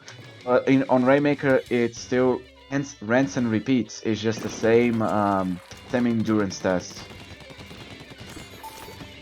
Yeah, but we're going in here right away. We see missiles coming out from Dan right away with everybody kind of just like hanging out in mid, as we actually saw Bishop's team getting a lot of control in mid right away. However, those missiles are going to dispel everybody, and it looks like the blaster is going down first, and Sirius is trying to make their first push here. Well, they already got pop on almost everyone. They do have an opportunity to push. Archer's team has the control of the Rainmaker right now and control of the map. They might be able to at least get to the 40 points mark if the Rainmaker doesn't get splattered. A lot of suction bomb is being tossed so they can stop the Rainmaker, but at the same time, it doesn't seem to be able to take the pick just yet. They are still staying strong, still staying alive, managing to keep points from the K-shot point of view, but unfortunately they'll be... Oh, they get it! They get the pick on the future. This is the end zone, trying to get a little bit more points, but unfortunately it's a wipe, and Sirius will now have the opportunity to set up, paint the map, and get a little bit more points. Yeah, unfortunately for Bishop, the Grim was just a little bit too slow getting that pick. However, that nice burst bomb coming out from Omega 3 is going to clean that up, as looks like Foams Forever is going to gain more control back here in mid, and looks like setting up their push again, as it's just a K-shot left in the bottom right corner. The Omega's going to clean up real quick as the Nautilus just comes and just shreds everybody, getting a triple. However, Nico Chico coming through with a clutch bomb rush, pushing it all the way to 30. That's a pretty good push on Muscle Forge, actually. But, however, Muscle Forge points actually do go by pretty quickly. So, not sure how good of a push it can be with 3 minutes and 18 seconds remaining in this match. But we do see control going back to Sirius, and Sirius is mighty ready for anything that Foams Forever might maybe able to throw at them. However, with the Nico Chico on the blob, kind of just spraying shots everywhere, kind of just getting a little bit of chip damage in everybody right now. Yes, 98 points and still no opportunity. 2 minutes have passed. Just now they're better to break below 90 points. Getting a little bit of picks. Unfortunately, they get picked by the Carbon that was just sharking underneath. Here comes trying to get the Rainmaker on the right side. They throw a little bit of the chickens coming in the right way. They don't manage to get the Carbon just yet, but at the same time, they are pushing the Rainmaker back, which might be actually not a good strategy at the end, because if they get picked, they might be in a very dire situation. They go back to mid to at least get into the position because they listen to Fern right here and Cannon on stream for sure. Yeah, it looks like Omega's Carbon's proven to be a lot tougher of a challenge than it was in the last match. Probably because Muscle Forge is a lot more tight of a map, and so probably a lot easier for Omega to be kind of just like sharking around those corners and getting some easy picks and easy, quick, fast kills actually on the side of Sirius. And it looks like Sirius is going to have to paint a lot more if they want to see what I mean. Literally just like sharking little puddles of ink, the Carbon Roller can just come through and just decimate half of a team without much effort at all. As Nico Chico is going to pick up the Rainmaker, trying to get past their previous mark of 30, but to no avail. The Soup is thankfully there to stop that push from going any further. Carbon coming in clutch, doesn't get picked by the Nautilus, and in the end gets picked on the Nautilus. Very well played. What? You wanna take a quick look at the top left of your screen. You see that Omega is on a crazy 16 kills already with a minute and a half left of this game. What's going on here, Fern? Well, some people know how to play Carbon, and some people like Skid don't. So that's it. Okay, calm down. It is a 16, and we even saw on Popgun's Miss Popgun's match 18 splats KA on the Clash Blaster as well. So there can be people that can pop off with the weapon if they know how to play. And Legend here is with the Carbon, trying to shark as much as they can on the wall. Getting the perfect fit might be actually beneficial to get a game on Sirius. And honestly, given the fact that they cannot even break closer to that to that orange blocky thing that I forgot on the pillow. Oh, here comes in for aggression. Here comes the Ezra trying to pick up the Rainmaker. At the same time, the Rainmaker is trying to stay alive. The pop armor. Nautilus is trying to defend the Rainmaker, but here comes the Carbon trying to save themselves. The armor comes in clutch and gets the pick on the Rainmaker. That is very well use of the armor and well distraction in terms of teammates. And another pick. They broke 20. I'm already done. That's it. I already seen what I already had to see. Dude, at this point, I'm just curious to see how many KA Omega can actually get. Omega was kind of. Never mind. Soup was ready, bro. Soup was ready. Soup's just like, nope, yeet, get out of here, bro. Oh man, with 10 seconds left, looks like Omega's reign of terror is gonna come to an end for a little bit. With Sav trying to take a favorable position to try to get a push going. However, the 52 is going down early, and Nico Chico is just taking control of their. Of the court with the bomb rush as it's gonna install Sirius just for a little bit, but we do have a dude, that's really unfortunate, man. Oh man, and you know that's gonna count too because that was right at the end. Bishop is DCing at the worst moment, man. Bro, I'm tweeting this. I'm tweeting this. Where is Bishop on my Twitter? That's bro. You really hate to see it, man. You hate to see it. Omega just going ham with the 21 KA, man. They're just going in, and then Bishop unfortunately DC. Nintendo, why do you do this, man? Get some better servers, bro. I work in IT. Fern's got his message, and let us help you, Nintendo. We got you, bro. just recruit us. I work with API. I can extract all the information from your let's just say worthless app. So yeah, we everyone in this community already proved we can make better stuff than you, and in terms of kits that as well. We managed to put a slushy machine with the megaphone from Pearl from the Splatfest, but that's beyond the point. So yeah, please fix this. Make dedicated servers, and also increase the frequency of checking damage. Well, yeah, there is always something. Yeah, we're gonna be moving on to Booyah City, so we'll see how that goes, man. Hopefully, no more DCs from the side of Foam's Archer. I still can't get over that name, but you know, again, we'll see if they can pick up at least one win out of this set. I mean, that is true. At least if they can manage to get a win, I would say, in my heart, in my humble heart, they won Rainmaker Most of Fortune. In my heart, they actually won it because they managed to push all the way to 30. They managed to lock down Sirius for the entire match. It was only a clutch moment at the end. So, for me, it's 1-1. I don't care. It's 1-1. Sue me if you want. Okay, then. well, also, it's Rainmakers. Yeah. Well, while somebody works on filing a lawsuit against Fern, we're gonna see if Foams Forever has anything going on versus Sirius. But like Fern said, they were doing a fantastic job keeping Sirius at bay on that previous match. But again, you know, stuff happens. DCs happen. It's unfortunate, but you know, you can't do anything about it. It's just gonna have to live with it and move on. But it looks like the match is going to be starting right now, as we're going to get a little peeky look-see. See if anybody's weapon comps have changed. Looks like Bishop's been playing Grim for the entire tournament, actually. So we'll see if Bishop stays on the Grim. Yep, looks like Bishop staying on the Grim. We see Nico Chico coming out with the PG arrow spray with Booyah spam. I kind of expected that. This is arrow spray is kind of like best map actually too. As you see, actually probably standard comp by now actually because the missile zaps are becoming a lot more common nowadays. That is true indeed. Also, I'd like to point out, because compared to the first match, the Carbon was not using Haunt, was using two mains of QR, and now changing to Haunt actually made a lot of beneficial for getting that 20 KA streak on the last match. And keeping that, the Carbon might as well just be as much of a nonsense right now. Unfortunately, going down this early will not be good. Sirius already has no penalty to deal with, and two people are down from Bishop's team, Foams for server. Foams forever. Sorry, we're talking about servers, I got confused. The zone is just too much on Sirius, and with three weapons that has so much pain. Missiles coordinated with the Booyah Bomb. It does seem to be able to neutralize it, but they will be able to cap it and apply the penalty. They did. Yeah, they do. Yeah, and I think Sirius is actually doing a much better job suppressing Omega's Carbon Roller after they kind of got steamrolled by Omega's Carbon Roller on the previous match.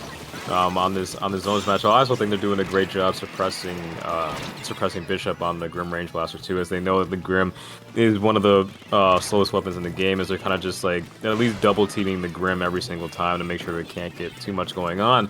But we do have a 2 down. We did have a 2 down situation on the side of Sirius, as it looks like Foams Forever is looking to set up here and set up their lockout. But it doesn't look like anybody's pushing up into their street, so you know that may be detrimental. But it looks like Nico's just going to counter the Booyah Bomb with their own, keeping the zone. But on the side of Sirius goes 1 down. They try to desperately go to the zone. Omega kind of just like sharking, just waiting for that right there. Vasu picking up, getting that nice pick. With Bishop getting the pick on the Nautilus. That was not a Squid bag, by the way. That was just a Grim Range Blaster trying to swim around an egg. True. A little bit of a discretion. Bishop, for the love of the great Zephysh, do not dare to DC again. I saw that. Can you just hold for 5 seconds? You can still keep this win. Booyah Bomb being thrown at the zone, and they managed to at least take legally the last game. And in my heart, they take the set, but that's personal. With an unorthodox comp that has less paint. Yeah, that was great. That was a great lockout phase from the side of Foams Forever. It's highly unfortunate that they lost that Rainmaker game due to a DC, but the set overall is going to go on the side of Sirius. Good games to both teams. I'm not sure if we're going to be going straight ahead into the final. No, we go for break, please. Are we going for a break? We're going for a break. Okay, because these DCs, I mean, you know, I think we maybe saw like 2 during our time. Excuse me, I just burped. I apologize. We're gonna. So our looks like we're going on a break right now. We'll be back in a few minutes or so. So just hang tight, grab some coffee or soda or wherever you want to drink. But maybe not be the best idea as it is a little bit late at night. And we will catch you soon for the first round of Great White.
started before God before they made you cry.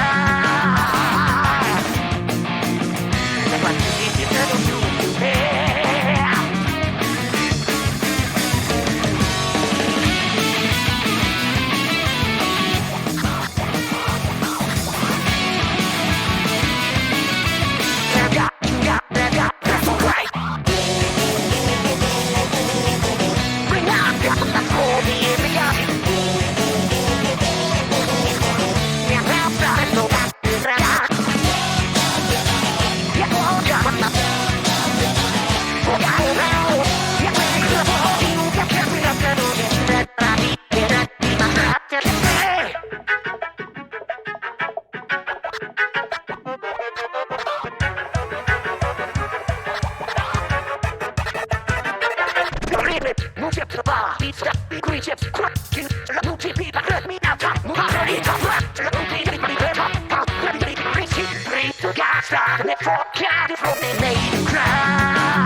no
Welcome back, everyone, to the finals, semifinals, quarterfinals of SOS 50 of the Great White Bracket. I am back as Super Fern here, and I'm joined once again by the Cinderace of New York City Anime Convention, Mr. Cannon. Yo, what's good, everybody? Welcome back to SOS 50. We got, me and my own boyfriend here coming back with round one of the Great White Bracket as we get our first look of the teams that are going to be playing in this round one that we have the pleasure of commentating. We have Sirius returning from our last match that we got to commentate with them, coming up against Tuki, who's a team that has won SOS before, actually multiple before, right? Unless I'm mistaken. Wow, there are two Sakuras here on this SOS. We have Sakura from from hiatus, and now we have Sakura from Tuki. And please, chat, stop spamming Tuki. I don't even need to know what's on Twitch chat, and people are already spamming Tuki. Oh, are they spamming Tuki in chat? They always do. They spam Tuki on Pop Gun stream for some reason, even though Tuki can't play on low wing. Oh. Wonderful. Well, regardless, we have a lot of familiar names coming up in Tuki, which I'm sure everybody knows since they keep spamming in chat with Sakura, Boopy, Alex. Actually, hold on, let me check and see right here who's actually playing in the matches. They had a pretty big roster. So we got Sakura, Boopy, Z, and Joe playing. Joe, I believe, plays a lot of 52. Z's probably going to be on Charger. I think Boopy plays buckets, right, Fern? Boopy. I actually might think it was being Hoe, but I could have been mistaken. We already saw Sirius from before, so we know it's gonna be a pretty meta comp. Actually, I think this. No. I'm confused. Fine. But yeah, I do feel that there is a bucket in Tuki for sure. You do have a point. Yeah, well, we know Sakura is going to be on Junior as well, which is going to be needed because, painting is always welcome and a huge part of the game. This is the whole point. It's painting the ground. How Bishop seemed that. Oh, yeah, well, I mean, especially within this meta, painting the ground is extremely important. But we're going to be coming away here with the first match of this set. I believe it is a best of 5 set as well. You're going to be coming up here on Tower Control, Manta Maria. We see Z coming out on the Charger. I believe that was a Stingray Charger that I saw there. Yes, it is. And on the side of Sirius, we're coming with the Snare comp that they had last time with the 52, the K-Shot, and the Zap, coming in with the Missile Armor combo, which both teams seem to have. But coming into neutral right here, looks like Boopy's just going to be farming missiles first to get everybody to scatter about. We're going to be seeing which team can get some control in mid here, first of all. How do you think this is going to play out, Fern? Well, Boopy using the missiles is just like for depending on the person, they could be like, oh, they're just spamming missiles to try to set up.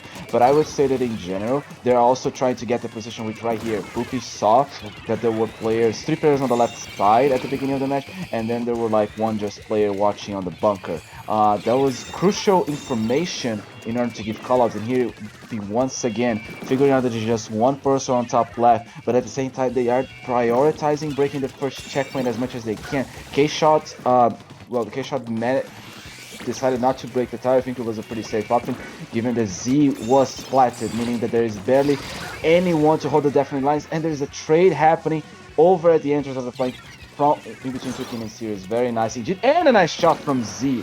Very well played with the splat charger. Yeah, it was a very nice pick from Z, but it is looking like Sirius is going to be the first team to take out that checkpoint as Soup wisely jumps back to their teammates back in their street to get away from those missiles safe and sound. As Tuki's trying to gear up to get their push going on here, but we see a lot of Sirius kind of like gamed up on their top bunker right here, but Sakura popping the armor as well as a Ray coming out from Z, trying to clear out anyway. They do get a pick on the Zap, but they're gonna probably have to watch out for that Nautilus. We can see in the top right corner of the screen, the Nautilus does have Inkjet, as well as the 52 gal having a Booyah Bomb to potentially stop the tower.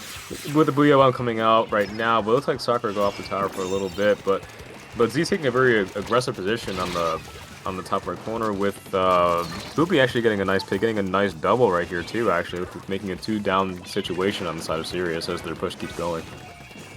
Very interesting thing indeed, what I just saw in terms of like a positioning from Tuki.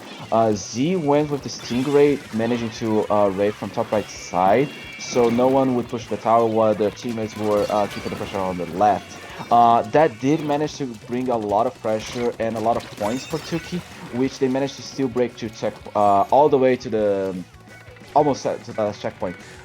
In general, Tuki played that very well in terms of like coordination and team organization, which is the difference most of the time that makes the Division 3 into a Division 2 team, or just in general, what makes you to be different from your fellow teammates underneath the 6, 4, even the 4 below. Yeah, Joe actually had to get a triple in order to finally get Tuki out of their base, as it looks like Sirius is trying to make their way to the second checkpoint. However, it is going to be 2 down, courtesy of Z's Stingray, along with the combined shots of his teammates. As we see Boopy coming up on the grades, trying to get Soup to back off, but Soup is going to do just that to avoid getting splatted and having to cause a 3v4 situation, with the tower going back the other way. And Sirius back on the defense right now. They really do need to do something about that Charger. The Charger is kind of making them play a little bit scared, as Soup gets a nice pick on the Joe, but these missiles coming out, and Boopy ends up getting Joe. It turns to a 3v3 situation right here. But again, Sirius really needs to focus on getting the Charger out of here, because the Charger is just controlling so much space, with Soup kind of getting some easy picks on the jumps in. Yeah, getting a nice triple right there, as it's just the Charger left, and Z making the smart decision jumping out with the Stingray. That is indeed a very unfortunate situation for Tuki to be right now. I think the raid might have been just a little bit too early, because no one from Tuki is even closer to breaking the checkpoint. So that ray was just being used, and at the same time not in a very good position that Z has been trying to get a pick situation. Luckily their teammate Sakura with the Junior was here to find the day, but at the same time, as the lower ground, the Charger is away from the tower and cannot splatter, so at least 2 people from Tuki can actually splat that. Unfortunately, Tuki didn't have a good setup after almost getting semi-wiped with only Z being left alive, and for some reason I look at the clock, they still have 33-32. What happened, Ken? What happened? What did I miss? Well, what happened, I think Boopy and somebody else actually got the rest of Dan's team off of the tower, but Dan was putting in so much work to try to keep that push alive. We saw Dan kind of just going on a monstrous kill streak right there, getting maybe like five splats in a row. However, it does get taken down with the control of mid going right back to Tuki, and with only 5 seconds left, it looks like this first game is going to be going to Tuki, unless they can pull off a miracle to get on the tower, and they do manage to get overtime, but it's just Dan left with Stingray coming out, and the first game will be going to Tuki. That was very good gameplay on Dan's part. Actually, it was an incredible show of technical skill getting to all those spots there, but unfortunately the rest of the team went down. They were not able to get the lead by 1 point, which is highly unfortunate, but like I said before, the first win is going to be going to Tuki. True. Serious I mean, I would just rewatch that moment that I was like about to say that Sirius was gonna take the lead, to see what actually could have been different, because they took very well opportunity after comboing specials, after the misuse of the way with the inkjet. That was very well played. I for sure was thinking that Sirius was gonna be perfect for getting that, and with the Charger mispositioning themselves over the lower bracket, even though the tower wasn't even close to that point, I think there was a little bit of shift of focus from Sirius, and that maybe shifted away from tower, which managed to get the distraction. Tuki needed to get the people off tower. And going for Clan Blitz Reef, have we seen, how many Clan Blitz matches have we seen so far? I only remember Snapper. All of them? Yeah. I only remember Snapper and Piranha Pit. I don't know. There was a lot of clans matches on these maps that we were able to commentate actually. That's fair. Clan Blitz Reef, it's, well, either you flank a lot or either you don't flank a lot, and from Tuki's perspective, I might actually think they might be going for the long flank most of the time with the 50 and the K shot, or just trying to lock them out on spawn. Yeah, we see Z switching to the Firefin this time. I think the Firefin is probably the better choice in this scenario. As Stingray is also a good choice, but maybe Bomb Rush would be better suited to the comp right here, which is largely the same. Coming up with the 52 Yell, K-Shot, and the Junior. from Sakura, largely the same from the tower control map, as we're not really seeing too many changes really at all on each side as they fight over controlled mid. However, the clutch switching bomb does get a double on top of the bridge, as it does go down to a 3-down situation inside of Tuki as they begin their push, with Soup trying to get some extra clams here. But it doesn't look like there's too many clams on the map.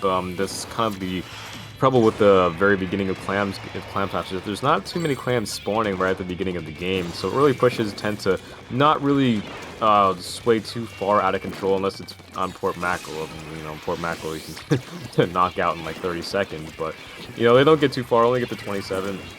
As Tuki pops armor and Sakura kind of just runs their way into the clam's basket scoring. For Tuki, we'll see if Tuki can try to get some extra clams in here, but they do end up taking the lead, getting to 68, and making that go a little bit further. Oh, yes, that was actually not only a very good play in terms of like just after they managed to lose a little bit of points, they scored themselves almost immediately, and one of the shooters from Sirius moves away from trying to defend mid, go for the person that was scoring, and then the Fire Fiend finishes them off. That was very well played teamwork, and Tuki scores once again, and dying to mid. I think Sakura was getting a little bit too comfortable there after getting that pick on Dan, who unfortunately was jumping a bit too much to the point where their RNG kind of worked against them. But Sakura able to get another score in there, getting a tad more points on the board. However, excuse me, they did manage to give Sirius a free power clam. But Sirius kind of like grouped up here on the bridge trying to get their push going, as they have all 4 specials online. Let's see how well they coordinate them with. They're kind of just, but the more they wait, the more they give Tuki time to get their specials online in order to counter this. It looks like they're going to be doing just that, as armor comes out on both sides. With Vandy with the 52 trying to provide some pressure right here, pushing up on the charger, and it does look like Z's going to down. Now, unfortunately, they missed the ball, dude. They missed the ball, man. Vandy trying to get it, see if Vandy can get it. They do get it in, but it's just Vandy left alive, and Vandy's trying to use the 52's splash wall to do something. Only manages to get 1 clam in, though. Well, at least 1 clam closer to get the lead. Tuki, most of the teams in general on a clam blitz match do play a little bit defensive once they have the lead, but I would suggest Tuki, you guys are very close together. It's not that much of a big of a lead. They would need 1 power around small clam for sure to get that. So at the same time, I would recommend Tuki to still keep pushing. And those missiles were very close to actually knocking off at least one of the players and enabling the push from the Booyah Bomb. Charger trying to get the pick, getting very close. The Fire Fiend throws a wall, but unfortunately it's not going to be good enough.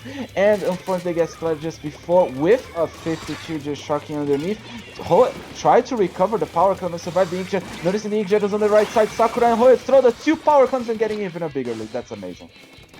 Yeah, they do manage to get 2 power clams in. Unfortunately, Z's not close enough to get that third power clam in to potentially get. Actually, would have knocked out actually if Z would have gotten that power clam I'm just noticing. So it looks like Sirius may have gotten a lucky break out of there. But however, let's see if they can make that lucky break count, as they only have a minute 20 left on the clock in order to get the lead or potentially knock out the game. With Dan coming very close to missiles, using missiles right away. Looks like Dan might have gotten all 4, maybe just 3, even so it's still pretty good for them. But on the armored side of Tuki, they're not missed clam. Wow, geez, we're seeing a lot of missed clams on this match, aren't we? I do think the series is a little bit over that, but still 33-20 is close. They throw a little bit more comes to the 15 jobs, only got a few. A has 1. That was just done for them at the beginning of the game. That is a clan that is spawns at the very beginning, and they scored the KO. Dude, the canon predictions comes again. This is like the 3rd, 4th time in a row this tournament where I've said what a team has to do, and they end up doing it, bro. I really need to keep my mouth shut, man. I'm sorry, Tuki. I really need to keep my mouth shut. I apologize. I mean, to be fair, this game going 1-1 already on second game means one thing, Kenner. It's not gonna end a Rainmaker Black Belly for sure, which is really always. Right. I hate matches that for some reason Rainmaker Black Belly always shows up in the fights. Don't put it on the face, just put it on the face. Put Muscle Forge at least. Just so we can see a little bit of variety. At least Starfish Rainmaker was a little bit more pleasant to watch because, well, Starfish is not Stingray City, but that's just me. Not looking at map organizers of IPL, and also I think I'm gonna die.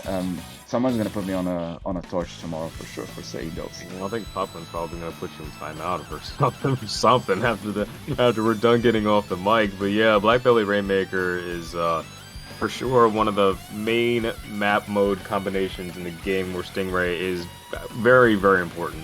I wouldn't be surprised if we see Z switching over to the custom Jet Squelcher as well as somebody else on Sirius maybe going for a Stingray. But even if they don't, they might stick with the comp that they have going. They might be feeling themselves a little bit with that comp that they already have. But I mean, that remains to be seen. We'll see what the teams have to offer in a little bit. True. I think probably we're gonna still see Z having to drop the charger and go for the Jet Squelcher. And even if this is gonna be a commentator's curse, at the same time, yeah, sure. If it's if I can jinx myself and then they don't bring the Jet Squelcher, I'll be happy. Imagine they playing the 52 Gal Deco instead.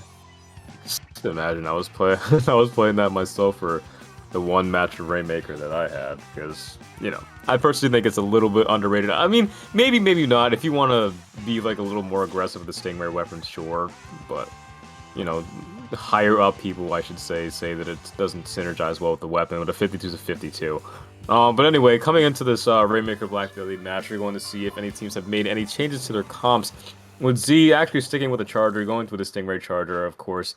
And Sirius is staying tried and true to the comp that they've been playing this entire time, with their all shooters minus the Nautilus comp actually, and Joe switching over to Slash is really the only main difference really, and Z switching over to the Stingray Charger. But Dan getting an early missiles actually instead of going for the pop. Probably waiting for a good opportunity, deciding to missile the 3 players on their right side of the map. It does manage to knock off armor off the summon. That probably causes their Splash player to get picked off, but this is going to force Tuki to back off. Unfortunately, Sakura has to back off in time and gets picked off, as members of Tuki are kind of just going down left and right, and Sirius is looking to make this a quick 1-2 punch push, as it looks like the Stingray is coming out already from Z, and Z actually managed, on a combination with Joe, getting a nice pick on Bandy with the 52 gal. But Sirius does have the Rainmaker right now. Let's see where they'll decide to push this. Oh, never mind, they go down. Honestly, at all these interactions, all you just have to do is just watch.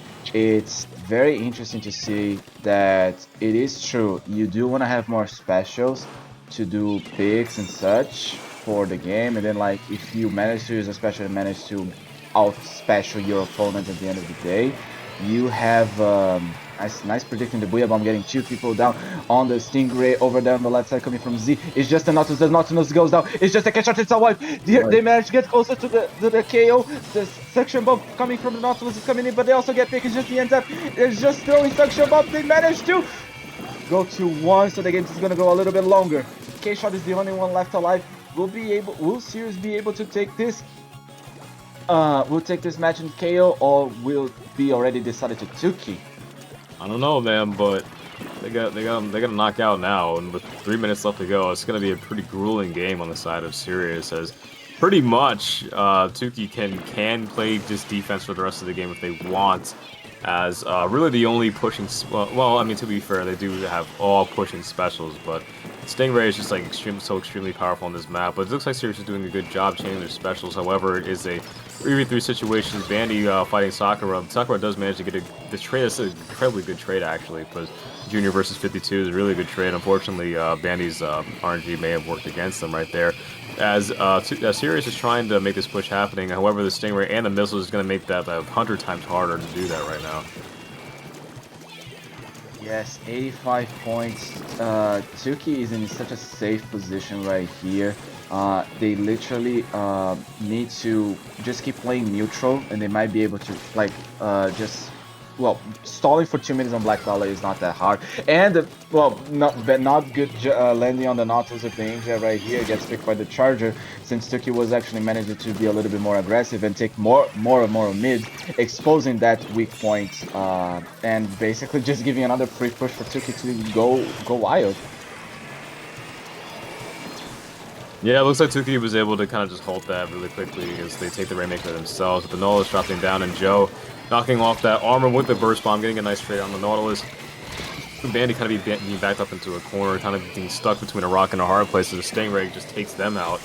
And it's just, I think Tuki's kind of just like letting Sirius come to them. They know that they don't need to really push any further than they already have.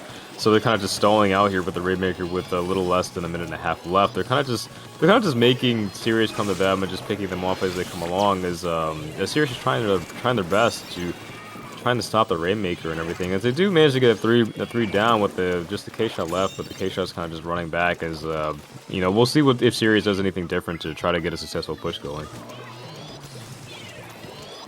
Yes, the push is going. They have 1 minute remaining. This is not looking good. The Nautilus is already splattered, and the 52 can barely get closer and closer. The raid, I think it's a good raid, mostly because on such big maps, and especially because they already have the lead. You can only get another Stingray in under a minute to save the day. So I would say that was a very well placed special from Z. The Nautilus is coming back, trying to get a good position with the missiles. They tried to pick it up the end zap, so at this point they don't have armor to do any of the pushes. Yeah, and we see the Rainmaker getting picked off relatively easily by the K shot actually. With Boopy coming through with the missiles just for some defenses. We have about 10 seconds left on this match with the Booyah Bomb and missiles coming out as Tuki's being pushed all the way back to their pedestal. We'll see. We'll see now with the Su pushing up too. We'll see if maybe Sirius can get something going here. But Z getting a crazy snipe on the Nautilus with the Stingray coming out. We'll see if the Rainmaker is able to survive this. Unfortunately, they don't. And this Rainmaker match will be going to Tuki. 2-1, Tuki. Tuki has the lead. They only need one more match with 99-41. I would say Tuki in general, except for one slip they did at the TC game. Look at Z, dude. Yeah, no, that was. Congrats to Z and making the Charger not using the Jet Scorcher to just get raise, and going for Anchovy Splat Zones, which is actually one of my favorite zones match. Personally, obviously, everyone has the right to choose one map. This might be the end for Sirius, and Tuki will advance to the semifinals of the Great White. Yeah, and Z may have gotten like 5 or 6 raids or something like that, but Z made every one of them count. Z kind of like proved like you didn't have to spam Stingray every single second of the match, as they did make every Stingray count. Every time they used raid, the Rainmaker was lost. But yeah, going into Splat Zone's Anchovy, which, speaking of that, is actually a map in solo queue right now. How if anybody wants to go play that, if you get lucky and don't get Moray Towers, but that's besides the point. So going into Anchovy Splat Zone is one of my favorite maps as well to play. I think it might play into Tuki's favor a little bit because Chargers are actually quite good on this map. We'll see if maybe Z will go for an E-Leader, because E-Leader is very strong on this map too, because Chargers you kind of get to just stay in one spot for the entire match if you want to. But we'll see if Sirius has any other tricks up their sleeves right here with the way they play, or maybe they want to switch weapons, or maybe they're just going to stick with the comp that they have. But they're going to have to combat Tuki's style of gameplay. It seems like Tuki might have been figuring them out as we come into this potentially last game of this set. We'll see what they do. We'll see what they do indeed. With the E-Leader, as you mentioned, I believe is the Rain one. Obviously, why would you use the Beacon one? Just making sure I don't get it. Yeah, they didn't get Jinx. Sakura with at least one man sub power up. I actually think that the current junior here it could change a little bit to include a little bit of sub power, because it does. There's so many splats you can actually get with so well thrown bombs from a junior, and right here, Benny unfortunately rock in a hard place, as you can say, Ken, because in between a wall and a shot and a bombs, that's gonna be first cap for Sirius, and going for Tuki just right away. Yep, a bomb and a bomb and a wall, being stuck between the bomb and the wall. You hate to see it, man, but Joe hanging out on the side of that platform, pushing up into the streets of Sirius as Tuki starts to establish control, and just like I said, the E-Leader just putting on so much pressure, it almost kind of just like forces Sirius to even just go on a flank, with Su popping the Inkjet from the fan, trying to get the E-Leader off of the fan. However, most of their team goes down, and actually it's a full wipe with only 43 points left to go. It looks like Sirius is running out of time here. But again, like I said, I'm loving my weapon predictions today, by the way. But with Z pulling out the E leader, now pushing all the way up to their street, again, just kind of forces Sirius to just like go on the flank to get back into the zone with Su picking off. Picking off Boopy, trying to get back to the zone. Thankfully, the E leader actually goes down as they finally pick the zone back. However, Tuki got all the way to 4, dude. This is going to be a challenge, just like the Rainmaker batch. This is going to be a challenge for them to come back from this Fern. That is true, but then zones is way better. We saw on the first side with the Macaxeira that they had the lead with 8, and at the same time they managed to bring it back. It was just a matter of being close. I would just like to point out that at the very first counter push that Tuki got, there were 6 specials being used at that time. 6 specials. Yep, 6 specials indeed. With also another threat is actually Sakura on the junior from the pin zone, but unfortunately that was a well-placed Booyah Bomb by Bandy, being able to pick off Sakura. So now Tsuki's main form of paint gets sent back to the small battle. Let's see if they notice Joe. Joe actually does get noticed by them just casually painting over the fan. With Joe going down, that means they don't really have a surefire way to recap the zone with the Booyah Bomb player going down. As the penalty starts to go away for Sirius and their points start to tick back down, let's see what they do to try to get this back, as Damn we see actually has last ditch effort activated, so kind of like a mini suction bomb rush, just throwing suction bombs on the platform of Tuki. With Sakura not having another armor coming up for a while, Sakura trying to get a pick on the end top. The end top does end up going down, with Su kind of just like hanging out on the right side. But another Booyah Bomb coming down as they're actually in the advantage with 3v2 situation. Sirius is in a pretty decent position here, but Boopy coming through trying to deny them of this burn.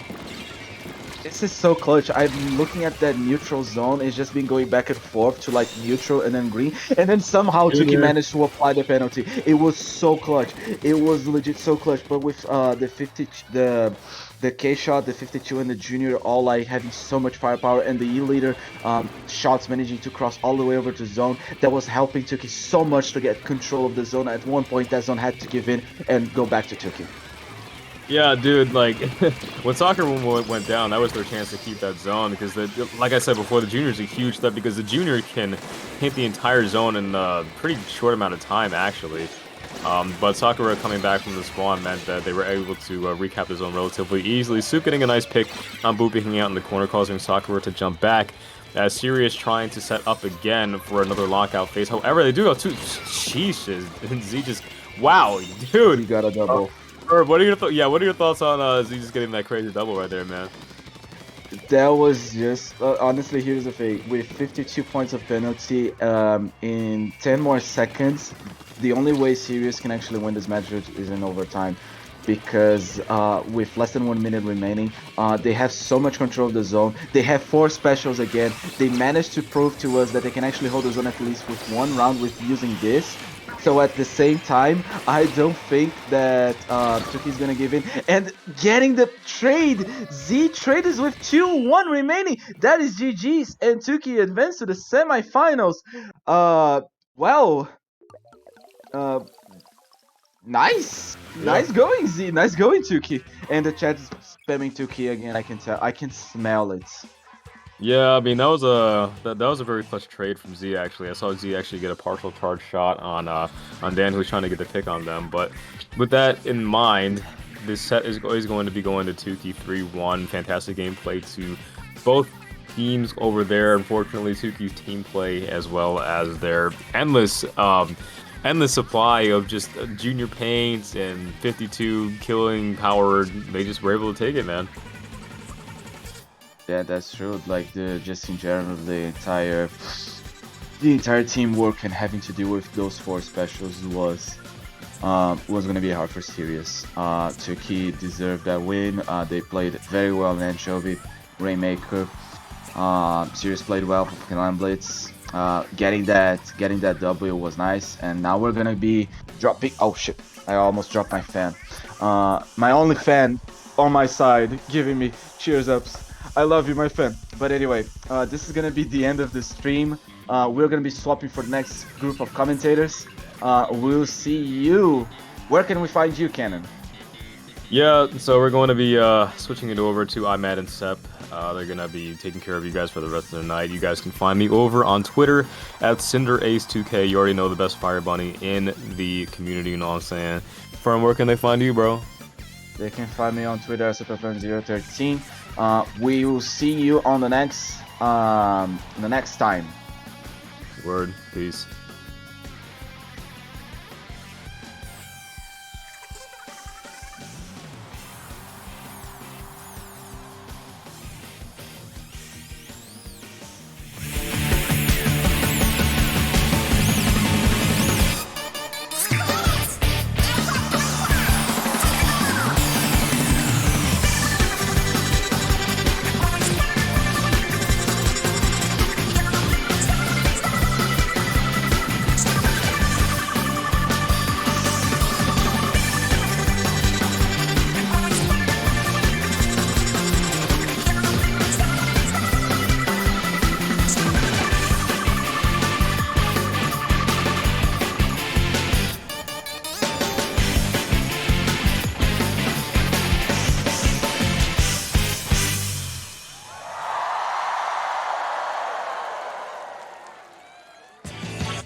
Everyone, welcome back to SOS 50. That is quite a big one here from IPL. My name is Skepadillions, and I am here with iMad. How you rocking and rolling tonight, dude? I am rocking and rolling. I'm doing it fantastic. Thank you for asking. Yeah, cool beans. I'm happy to be here. I know you're happy to be here, and everybody in chat is happy to be here. We will be starting with two wonderful teams. aXolt and Pro Tier 1 Fortnite players in Splatoon 2. I recognize aXolt. Do you know anything about this other mystery team? I do not, though they do seem to have taken on the personas of many a Pro Tier Fortnite player. Oh, are those the IGNs of Fortnite players? I honestly wouldn't know. But I am excited to see both of these teams play, particularly aXolt. I have seen them around quite a bit, so always a good thing to see some familiar players. Yes, indeed. If I remember correctly, we are in the getting close to finals. We are on best of 5. Yeah, we are. It is a best of 5. This is semifinals. We will be starting off with Clamblitz Snapper. That's a very popular one. I believe all of these are in the Ludi map list. Judging by my eyes, I do think that is correct. And so study these map modes. They're very common. You'll see them around. Clamblitz Snapper. That's certainly a bubble map, don't you think? Very much a bubble map, and very much a tent umbrella map, I must say. I've seen quite a few tent umbrellas used on this map, but you know, to each their own. Yeah, well, umbrellas, they also have bubbles, so you can have both. You can have your cake and eat it too. Yeah, definitely a missile map, some backlines. What else would you expect? Ooh, that's a tough one. You can definitely good for the backline maps, but it is a smaller map. We could see some backline less comps. Definitely going to see the missiles and definitely a lot of paint heavy weapons, I would imagine. Yeah, some sloshers would be pretty cool too. I also enjoy Blob on Snapper. It's generally a good pick. After that, we would be moving forward to Rainmaker Muscle Forge, then Splat Zones Wahoo, TC Starfish, and Clamblitz Mako. Some interesting maps coming out there as well. I love to watch Splat Zones Wahoo. That's a personal favorite of mine. Very action heavy, especially for Bridge, given that both plats stay open the full time. That's unique for Wahoo, as we all know. What about Rainmaker Muscle Forge? Well, I'm typically not a fan of Muscle Forge or Rainmaker individually, but I will say Rainmaker Muscle Forge is one of the better Rainmaker map mode combinations. It is certainly a good one.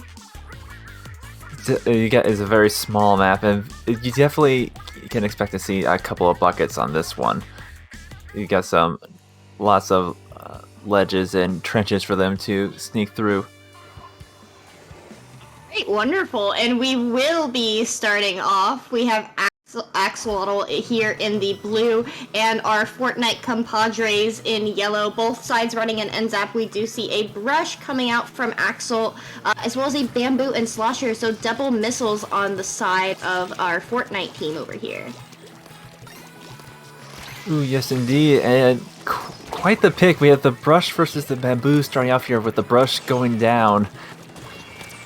He was bobbing and weaving, but wasn't able to escape the pinpoint accuracy of that bamboo there.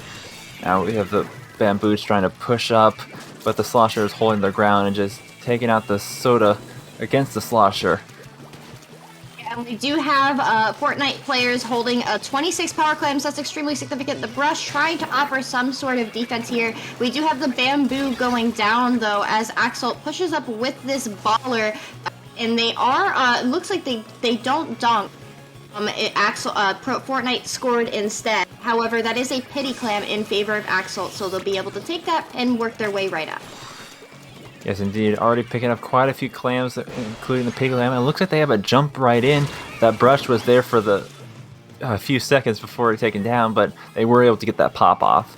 Unfortunately, we don't see any other clams to follow it up, so it will still be in lead of pro tier Fortnite players. Yeah, no follow-up in that situation. That is a pity clam in the side of Fortnite, so not a situation that you necessarily want, but you did make it even. With 3.5 minutes left, that's still anybody's game. We do see Fortnite preparing for a push, though. They do have a power clam ready to go. They're jumping in with that. aXolt is not currently in position to defend against that, so Fortnite is going to be able to dunk. They do have a significant number of power clams, and they are scoring those, being 31 remaining at the moment. Yeah, that was quite a good push, pretty much cementing their lead even further, and they have quite a few more clams coming in. That's just one clam left, and that's going to be the KO for Fortnite players. Very well executed. That was a swift KO there, down from 70 remaining all the way down to finishing that. Very clean clams match. Those super jumps, I believe every single push there was coordinated using a super jump. So interesting thing to note there. Interesting indeed. And we will be moving on to Rainmaker Muscle Forge, so maybe that bamboo will come back out, that slosher. 52 is pretty much solid anywhere, but especially here on Great, where you can necessarily just stop that rail push on left altogether. Paint-heavy weapons tend to do very well here on Rainmaker Muscle Forge. Yeah, a lot of the weapons used in this previous comp were definitely going to come in handy in this round. And I did notice that especially with the slosher and the NZAP combo, we do have quite a bit of suction bombs on the one side, so that's going to go for a pretty quick Rainmaker pop, I do imagine. Yeah, absolutely. Both of those teams are going to be fighting for that Rainmaker pop in mid. Whoever gets that pop does get a paint down advantage, so they'll be able to use that. I would would be curious if they would change their comp at all.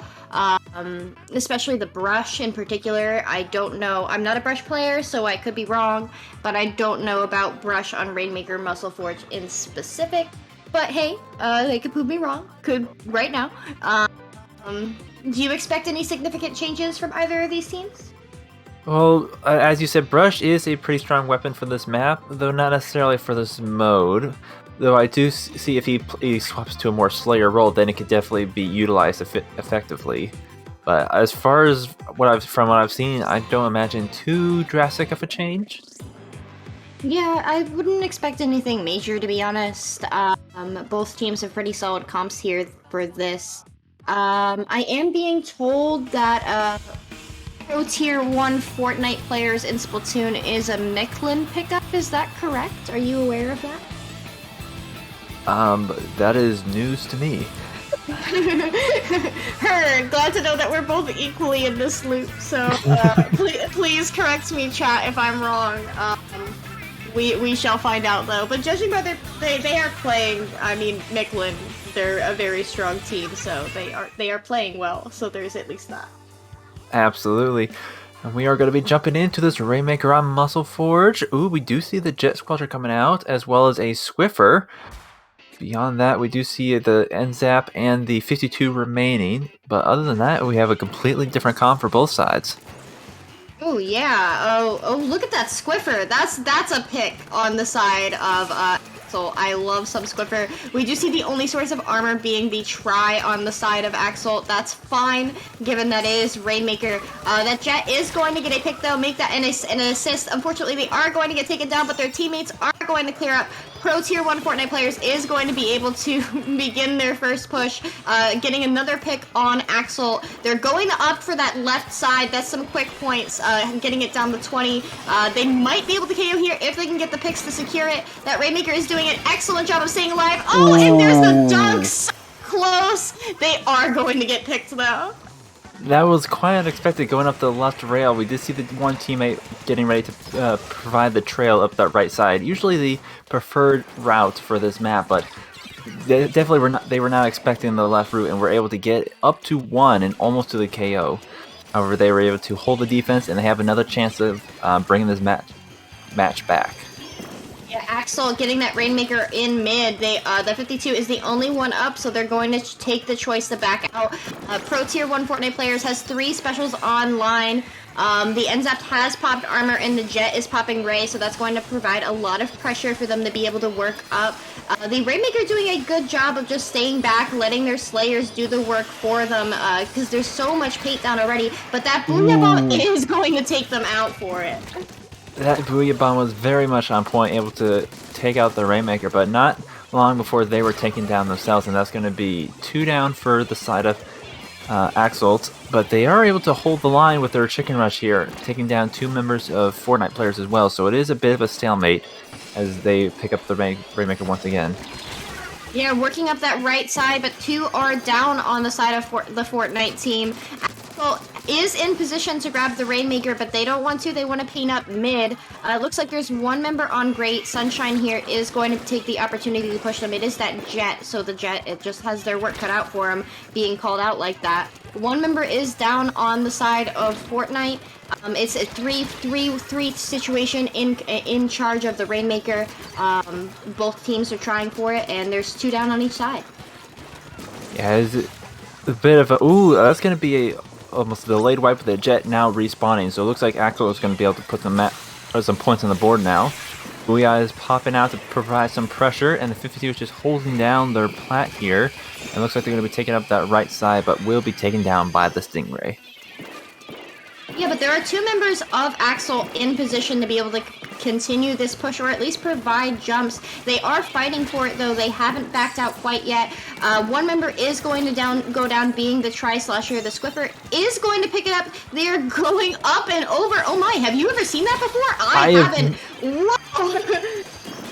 I have never seen it taken that way before, but honestly, I could see the positioning was he had the rain and the pressure being put on him between him and Pedestal, so just be able to curve around in order to get a little bit more safer routes. Unfortunately, he was taken down by those returning from spawn. Yeah, definitely a unique push. I've never seen anything like that, and it could have worked. So hey, try something new, maybe learn something new. We have Sunshine over here on the right side. It's 4v4 for mid.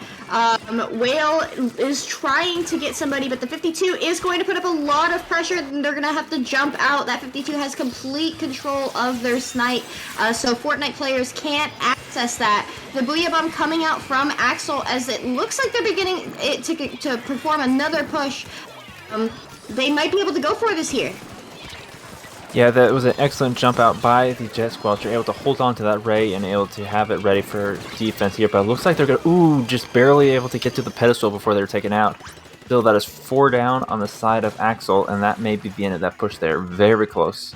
Yeah, that push would be coming to a close with 40 seconds left on the clock. aXolt has to absolutely gun it for that Rainmaker because it's going to reset any second. They have to be able to pop it and grab it and secure a push. 2 members picked, though, by Spets there on the Tri-Slosher. That may give aXolt the momentum they need to win this. Yes, and that was an excellent pick right there, and he's just going to take control of their plat right there. And they have a lot of blue on the map, but we do see the Stingray popping out with only 10 seconds remaining. Are they? Oh, he's going to take out the Stingray, and they still have control of the Rainmaker. 52 is putting in some work, but they are 2 down. Unless they can hold on to this mid area, they might have their work cut out for them. Yeah, very clean picks there from the 52, but when your teammates are all the way back in mid, that Tri-Slosher putting in some work, getting the pick, but the Rainmaker is going to be picked by the C-Jet, which means that the match is going to go to Pro Tier 1 Fortnite players in Splatoon 2. I have to say, that was a pretty excellent showing by both teams. A very close match, right up to the wire there.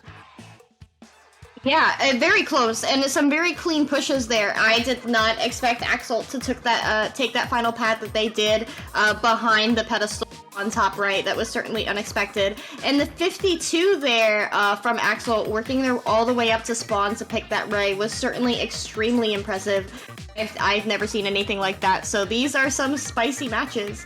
It is best of 5. So this is currently match point in favor of the Fortnite team on Splat Zone's Wahoo. I'm expecting a V-Jet, I'm expecting 52, maybe a Neo Splash if any of these players play it. Not really expecting any other backlines though. What about you?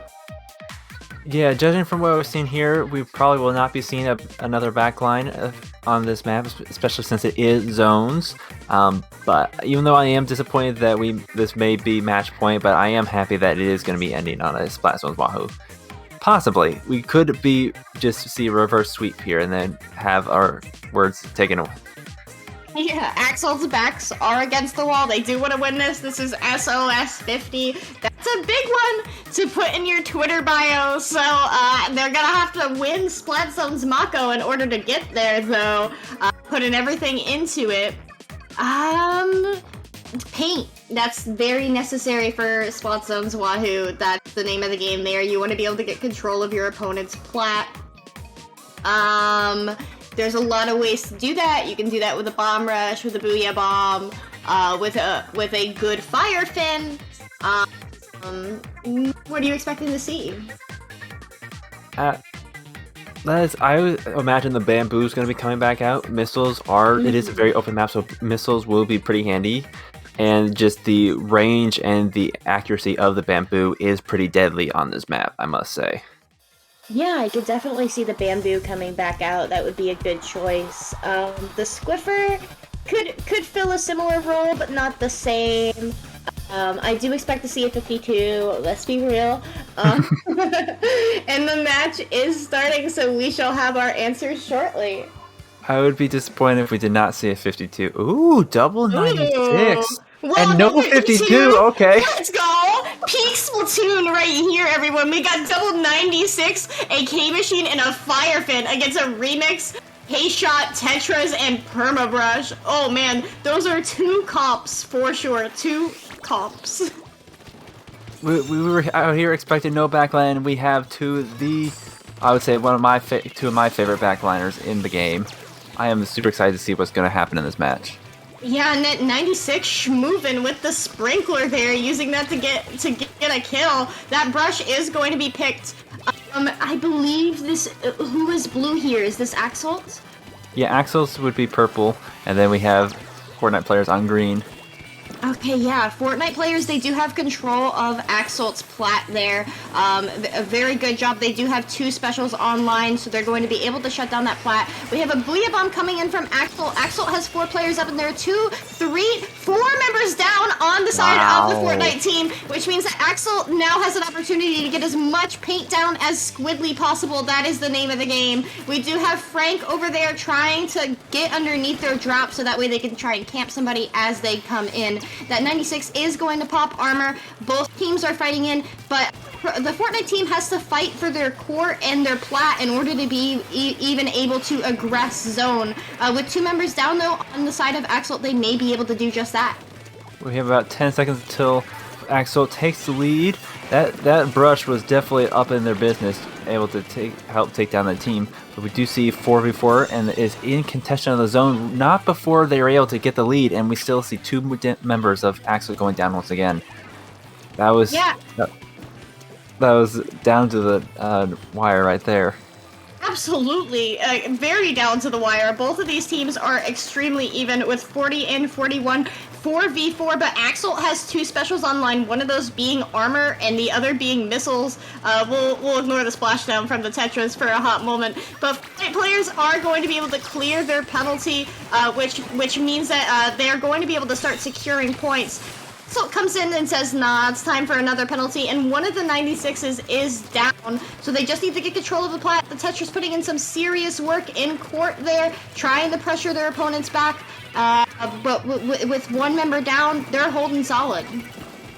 We have a 2v1 situation down the wheel there with the Tetris putting up a decent fight against the Slosher and the 96, but we do see one of those 96s going down, and Purple is still in control of zone right now. Slosher's trying to get up on that right side, bringing up the splashdown, but canceled by the Tetras. What a move, what a move.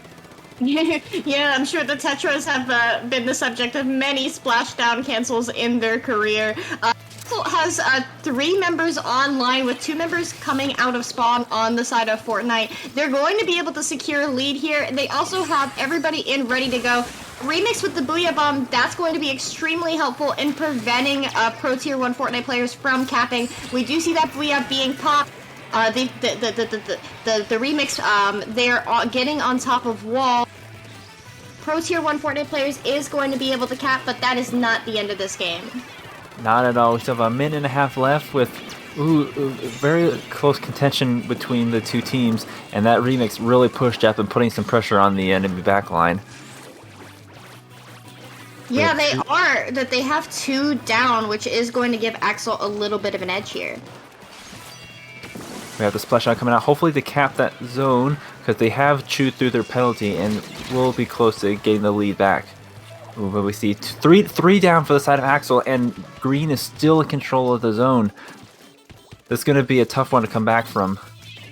Yeah, they are. They're all coming out of spawn, and Wahoo is such a big map, there's no way that you can get to zone in time, which means that Pro Tier 1 Fortnite players is going to take the game, and with that, the set, they will be moving on to Grand Finals in SOS 50. Solid game there, very clean from both sides. They both had serious moments. It is sad to see the Remix going down. I am very happy with the performance of both of these teams. Very well done to Fortnite players. That was an excellent showing, going 3-0 for the semifinals. That was a lot of fun to watch. 100%. They were very clean games. The Rainmaker Muscle Forge definitely had me surprised with a little bit of moments there. The Wahoo, that was very clean and even. And Clam Blitz. Those jumps were very surprising with those stunts. Definitely a lot accomplished there. Good luck to aXolt. I know we'll see them around in the future. And Pro Tier 1 Fortnite players, we shall see you back right in a moment. We're going to take a brief break.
Welcome back, everyone, to SOSL, or other words, SOS 50. I am iMad Gamer II, joined by Cepidillion. Yeah, that would be me, Skepidillions. Hi, I'm Mad. Nice to meet you for the millionth time. Always wonderful to commentate with you. We will be starting here with Pro Tier 1 Fortnite players in Splatoon 2. That name throws me off every single time I look at it. And then Nawal Gaming on the other side. Very familiar team if you've watched any sort of Splatoon tournament in the past, I don't know, 6 months. You've seen Nawal Gaming around. What are you expecting from these two teams? I'm expecting some seriously heavy hitters. Absolutely, we're going to be seeing a lot of fast action, a lot of sweet plays. I am excited to see what's going to happen. Yeah, me too. Do you know which map mode we will be starting off with tonight? I believe Rainmaker Sturgeon Shipyard. Ah, that would be it. Good old-fashioned Rainmaker Sturgeon. The king or queen of left or right pushes. It's do or die there, for sure. Getting past that, a lot of players like to push up that left side just because of how fast it is, but it could definitely be a struggle getting past there. I expect to see Jet or two, or two being the emphasized word. Each side, that is a Stingray map, for sure. Well, having seen two 96s in this last match, I would not be surprised to have one team rocking two Jet Squelchers. Who said they were both on one team? But maybe that could happen. You really, really never know. After that would be Splat Zones, Inkblot, TC Reef, Clamblitz, Humpback Pump Track, Rainmaker Manta Maria, Splat Zones Piranha, or TC Anchovy. This is a best of 7 set. We are in grand finals, so this is it. Whoever wins this takes home the gold. That's right, we are down to the last round. It is the time to take home the gold or just go home. Well, somebody's going home tonight, and neither of these teams wants to be it. So we shall see how that turns out. I'm very excited. These are some top tier matches, especially in the middle of the Ludi season. It's always good to see players who were several divs above you and how they choose to approach various challenges that are presented by the maps and each other. Rainmaker Sturgeon is definitely a solid one for that. Indeed. I just seeing from the Fortnite's performance, they do seem to prefer a backline-less comp, though we did see the backline coming out on zones. I have not seen, I guess I haven't seen Nawal's performance in a while, but Sturgeon, in my opinion, is definitely a good map for a backline. You have a lot of open area in the middle, but you also have some key vantage points for a backline to set up and just have a lot of control of the area. Yeah, it's really good for ballpoint, honestly. That's not one that you see often these days. That's a previous meta from long ago. Ballpoint is still very solid on Rainmaker Sturgeon. Anything with an inkjet, personally, I think can do very well here. Stingrays can do well, and also a couple different kinds of snipers as well. Maybe a fire fan. I know we saw one last round. Yes, indeed. And we're going to be hopping into this first match. We'll see what we have in store for us. Ooh, a C-Jet. And a C-Jet. Let's go, iMad. Called it. Let's go. And we actually have quite identical comps with the difference in buckets, the only difference. Yeah, a V-Slosh there with missiles and a K-Machine on the side of Nawal Gaming. So both teams are here slogging it out for mid. Same comps, possibly similar playstyles. We will find out. We do have a Ray coming out on the side of Nawal, though, being an early Ray. That is going to enable them to get a pick on the K-52.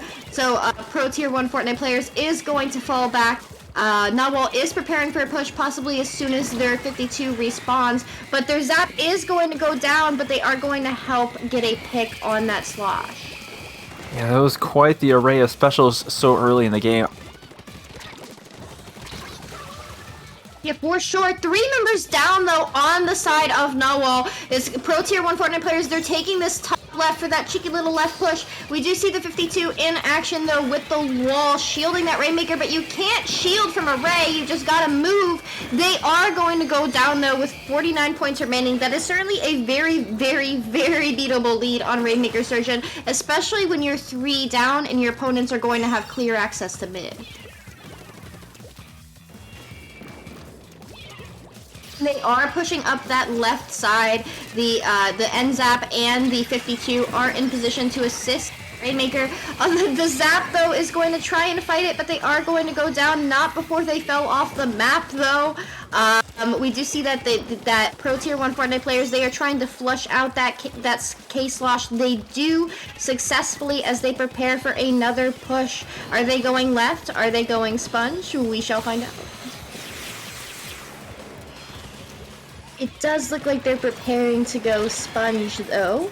Maybe top left. We do see the Rainmaker on that block. 2 members are down on the side of Fortnite. It is a 2v2 situation with neither team in control of the Rainmaker, but it is in a position where the Fortnite team can do a significant amount with it.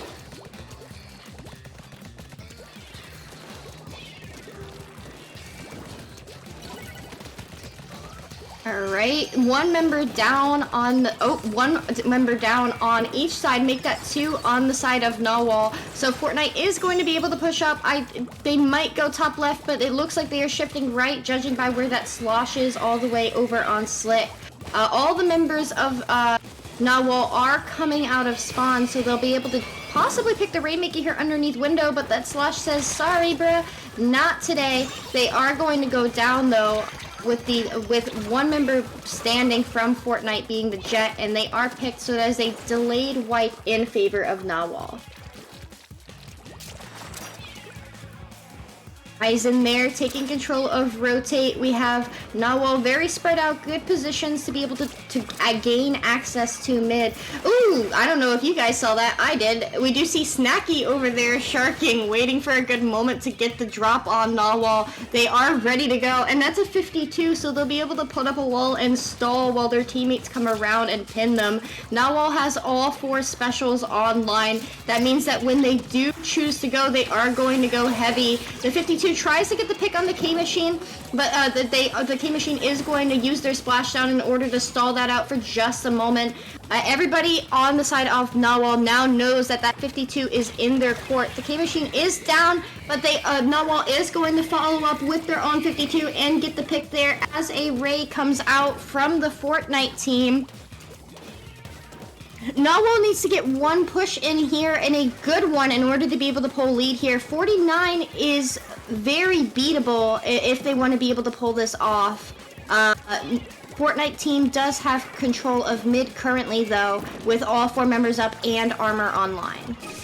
Yeah, unfortunately we do see a bit of a stagger on the side of Narwhal. They have several specials online, but they haven't been able to have the manpower to back it up with, and we just see the Fortnite players just holding control of mid here and just continuing to hold on to the Rainmaker and the lead.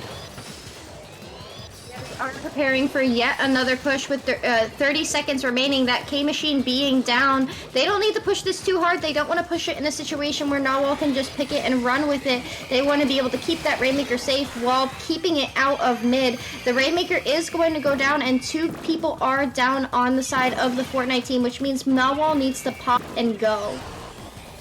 Yeah, this is down to the last second here. They're going to have to hold on to it and make something out of it in order to take back this lead. As you said, it is a beatable lead, but it is in overtime. The pressure is on. Especially with that GG Ray coming out, the Darley, the Rainmaker handler there, is going to choose to back up as opposed to just getting caught on that left side with no paint. It does work because they are staying alive. Overtime will go on indefinitely in Rainmaker as long as the handler is alive. So they're doing an excellent job there, just staying in. We do see the lead going up to the sponge, but the bucket is going to come up from behind and just barely stops them before they can get up the sponge. Very well played. Oh my, they were about to pull lead there as well, and only that slosh was the only one up, so that's a very clean play from them there, staying in the fight and securing the victory for the Fortnite team in game 1. we are moving on to Splat Zone's Inkblot. We are a best of 7. Yeah, we are already seeing some heavy action going on here. It is turning out to be quite an exciting matchup. Yeah, I maybe see a V-Jet coming out here. Stingray it can be used here, but it's not necessarily the best option that you have. We did see a Firefin come out from Pro Tier 1 Fortnite players last round on Wahoo, so maybe we'll see that again. Otherwise, I do expect some frontline heavy comps, maybe a K-Shot, obviously a 52. Are you expecting anything in particular? I will say the Charger would be an excellent pick.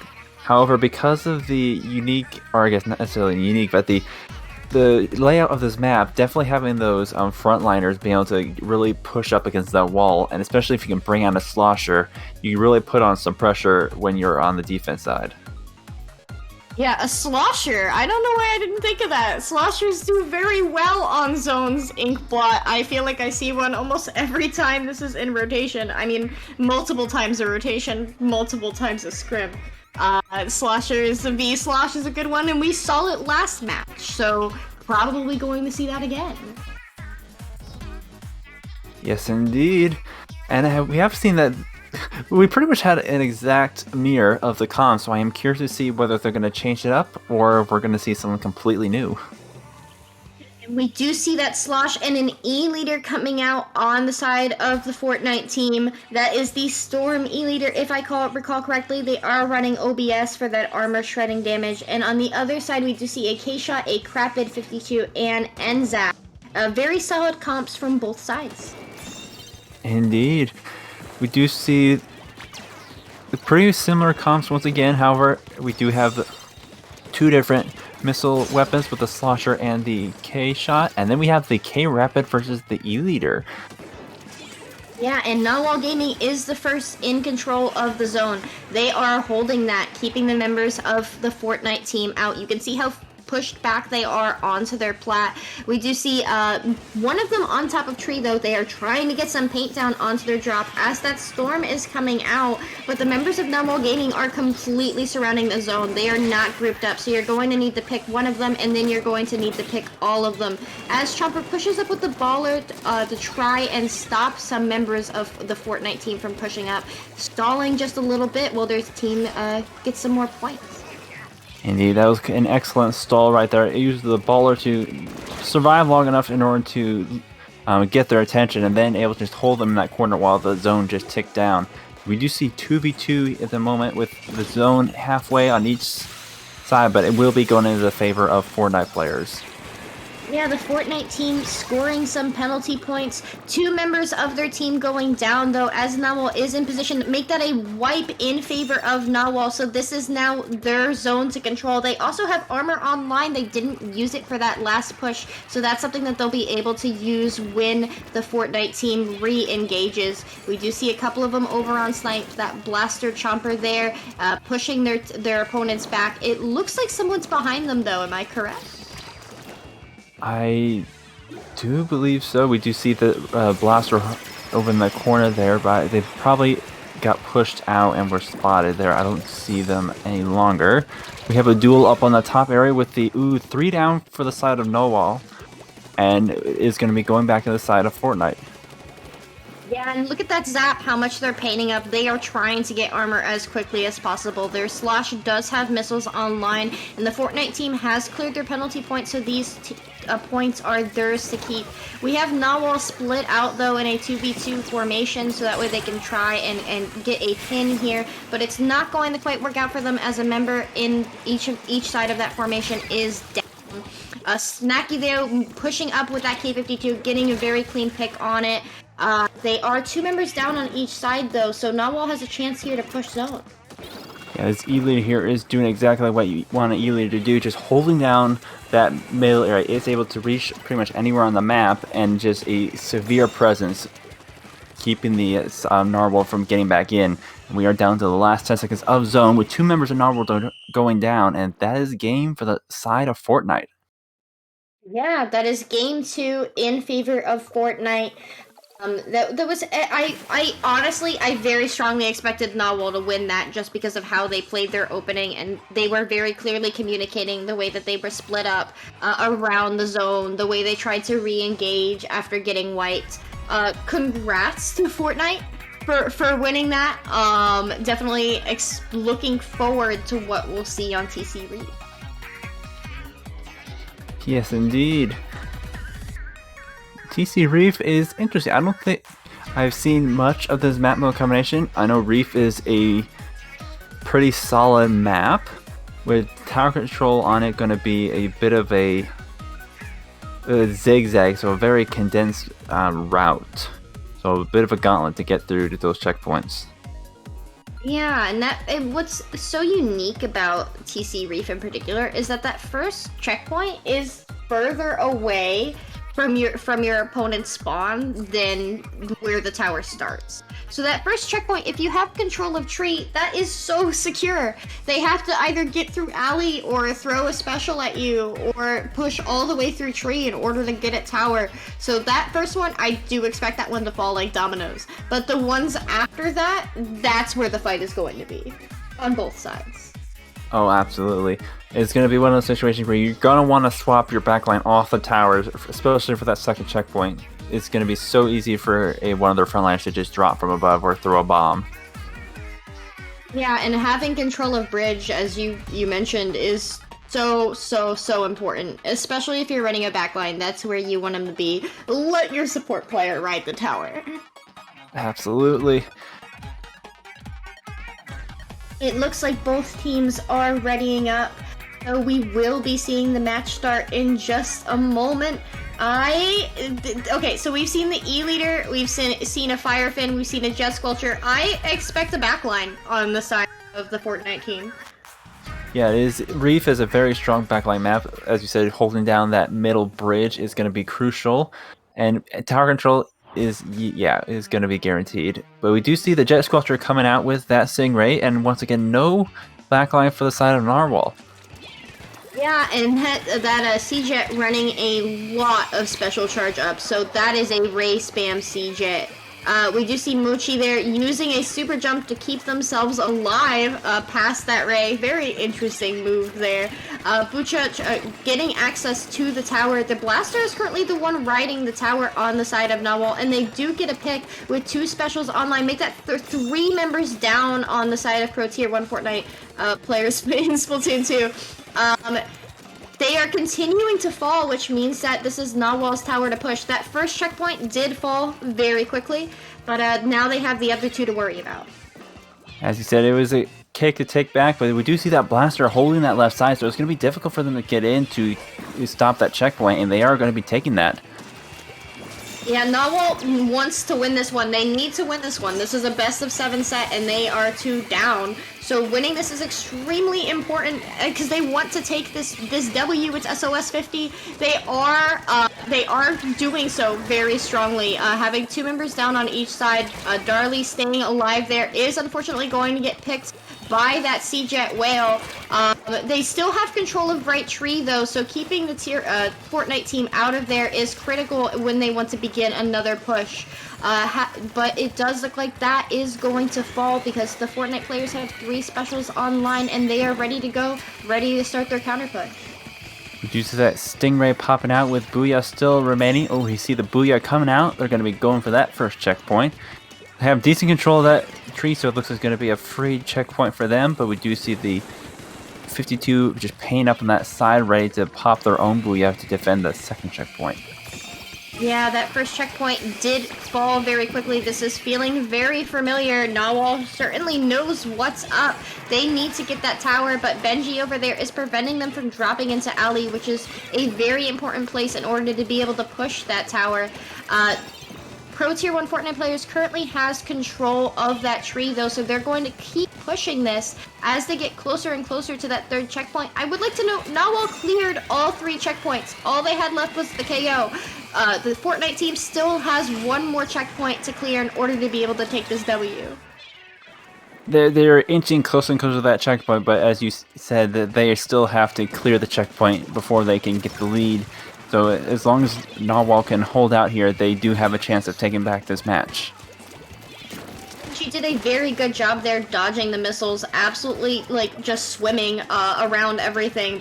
2 opponents on them for at least the past 30 seconds, and they are still alive and able to pop missiles. This is going to give the Fortnite team a significant edge as they push up, but Nawal has their armor online whenever they choose to use that. They know that they can mount this defense, they just need to hold it for 2 more minutes, but that's a lot of time in Splatoon. Very much so, and we do see the Ray popping out once again with that armor, but we have the counter Booyah just able to get the assist off one, another Booyah inbound. It's just a fight for the tower right now. Yeah, the zap going around through street to get picks on tower is working on resetting it. We do see Whale tapping that tower though, trying to keep that tower from going all the way back to mid. They don't want to have to push this thing all over. The Jet is down though, and Nawal looks like they're finally gaining control of their tree again. They have that. They need to hold that for another minute and manage to get that 52 off of bridge if they want to be able to make this feel a little more comfortable for them. 100%. Fortnite able to take control of the tower again and to take out the end zap. Stingray popping out, Booyah's going out. They're going to be taking that checkpoint. Counter Booyah coming in to stop the checkpoint. This just is a bit of a Groundhog Day situation, if I must say. Yeah, and they only have 2 points in order to be able to take lead, and there it is. They have taken lead. So if they just want to ditch this tower, they can, but they are going for it, getting that down all the way to the KO. Match 3 is going to go to Fortnite players. Very well done. Yeah, very well done there. Very clean. That opening push there from Nawal. They knew exactly what they wanted to play and how they wanted to play it. They did that. Their defense there, that is an incredibly tough thing to hold. Those second and third checkpoints, especially when you're locked out of alley. Being able to do that without staggering and feeding for close to 3 minutes is absolutely incredible. They held forward and they didn't die. So keeping that, unfortunately, at the end for them, but fortunately for Fortnite players, that third checkpoint did inevitably fall, and that is, they just weren't able to hold it. 100%. It was a very back and forth match up to the very end, and with Fortnite just able to take it on. We are now going to be moving on to Clan Blitz on Humpback. Once again, back to match point with Fortnite in the lead, 3-0. This is going to be an interesting one. It is. Nawal needs to perform a reverse sweep if they want to win this. They have to win the next 4 games in order to take home the trophy. Not that there is a trophy, but we like to imagine it. Pro Tier 1 Fortnite players only has to win 1 more. And these past couple of matches have been very clean and even on both sides, but if you're Fortnite, you gotta be feeling a little bit comfortable as the clock ticks closer to midnight. Indeed, it is a lot more comfortable sitting on the winning side, a lot less pressure. There's one more match to take home the gold, as it were. It is SOS 50, so that's the one that you want on your wall, right? That's a big one. That is certainly a milestone. Yeah, 50 SOSs. That's a moment, isn't it? That is certainly a moment. It is. Honored to be here with you, dude. Clan Blitz Humpback. That's a slogfest of a map mode. The 20% of the map is what you actually need to fight for in order to win. So I expect to see that Slosher come back out, because this is a Slosher map. Everybody knows that. The 50Q does a very excellent job of camping out in the street and just holding that, putting up a little bit of a distraction or opening up a push there. Do you expect anything in particular? I agree. We can expect some 52s, some sloshers. It's a tough map for regular shooters. There's so many bumps and lumps to get in the way of your shots. Yeah, absolutely, 100%. It's a non-traditional map, right? Because of the curvature of it. Very paint positive map. Paint is the name of the game here, similar to Splatzone's Wahoo, which we saw last set. We will be starting though, so this is it. This is match point. Very much so that Nawal wants to be able to take the W here so they can continue going tonight. 100% is going to have to put on an excellent show here in order to stay in the running for this grand finals. Yeah, we do have Aizen over here trying to prevent that 52 from camping out on bunker. Nawal has their armor ready to go. Unfortunately, they are going to go down after they popped it, it looks like, which means that Fortnite is going to have an opportunity to take control of mid here. They are doing just that. Nawal, though, stopping that 52 from getting into street, exactly what we talked about, getting that 52 out of that power position where they can just hold forward. Chomper over here, it very clearly looks like Nawal now has complete control of mid. With 2 members of Fortnite down, this is their moment. As the unfortunate circumstance of clams, they have a lot of map control, but not many clams to their name, so it's going to be tough to put some points on the board at this stage. Yeah, right? You can only hold forward so far, but if you have nothing to dunk, you can't score objective. It's very unique with Clam Blitz. You have to be... It's much more... You can't just get map control like you can with zones. We do have Chomper over here, though, clearing out street entirely. They were holding a power clam now, but they aren't anymore. Nawal getting a pick on that 96 underneath basket. They still have that power clam, just keeping it alive, juggling it all the way back, and it's now in possession of the 85. I was just noticing now, we do see a pretty similar comp to the last match on the side of Nawal, but we have the 50 or the 96 and the Nautilus additions to the side of Fortnite players. Interesting picks, but not unwanted, I would say. Yeah, honestly, the one thing that surprises me is the knot, but this is a very strong inkjet map, so I see why they pulled it out. We do have 2 members down, one coming out of spawn on the side of Nawal, which means that this is now Fortnite's turn to take control of mid. Nobody's scored yet, which is very unique. It's been neutral the entire game. Nawal is waiting for the right moment to strike. Yeah, with Humpback in particular, it is hard to get a foothold and be able to score with it at the same time, as you have a lot of area to work with. Yeah, the name of the game on Humpback is not getting wiped. If you don't get wiped, you're still able to mount some sort of defense. We do see that the Fortnite team is all clumped up over on left elbow, and Nawal is going to take the opportunity there to pop some missiles. It doesn't get any picks. Unfortunately, their blaster does go down. 2 members down on the side of Nawal, and it looks like Fortnite is going to be able to begin their opening push. Opening, I say, with 2 minutes left in the game. Very clean splashdown cancel from Whale, though, and a nice splat to follow up. As they were just holding on to map control, it just is accumulating all those clams. They've been able to just put them all in at once. It's a very excellent push here. And still, well, it looks like they're not going to be able to make much of it anymore with Nawal coming back to mount the defense once again with the 2 power clams of their own, missiles coming out, and a splashdown online for the push. Yeah, they also have armor as well. That armor is popped. Nawal has to go for it. They have a minute left. They just need the right moment. But with 3 members down and that K-Shot being the only one up, they don't really have much of a choice at this second.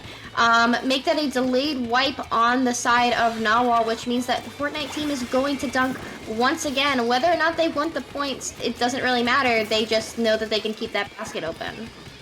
Yeah, at this stage, they could easily just continue to put clams in to stall out the timer. But we do see 2 down for both sides, so that's going to have to jump out with the power clam.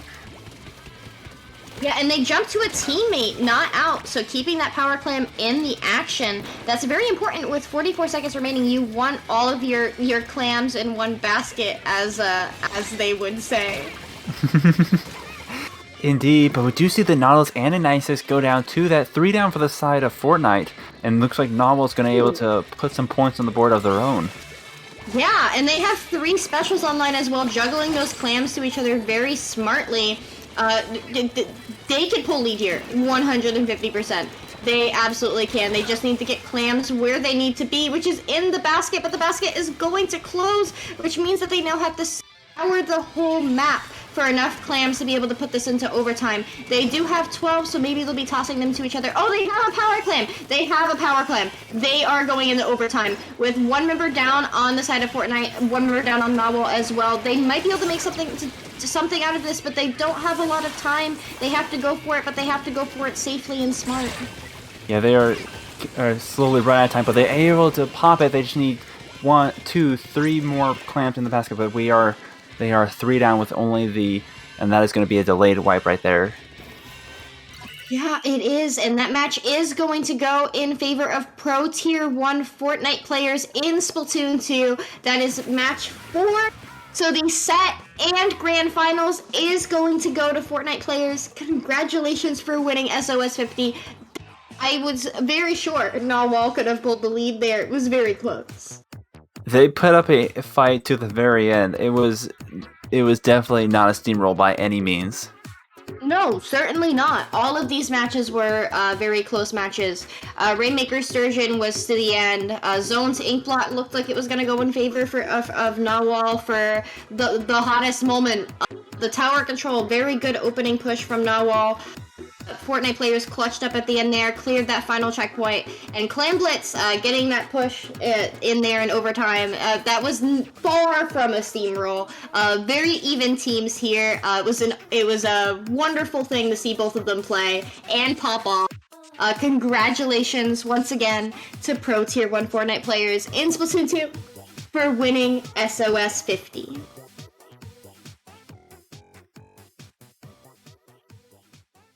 Alright, my name is Skepadillions. I am here with IMAD. IMAD, where can the good people find you? You can find me on both Twitch and Twitter at IMADGamerII, or as I like to say, IMADGamer2. Where can they find you? You can find me on Twitter and Twitch at Skepadillions, as seen on screen. And we here at IPL will see you all back next week, next Wednesday night, for SOS 51, starting a new chapter, working our way all the way up to 100. Y'all have a wonderful night and stay fresh.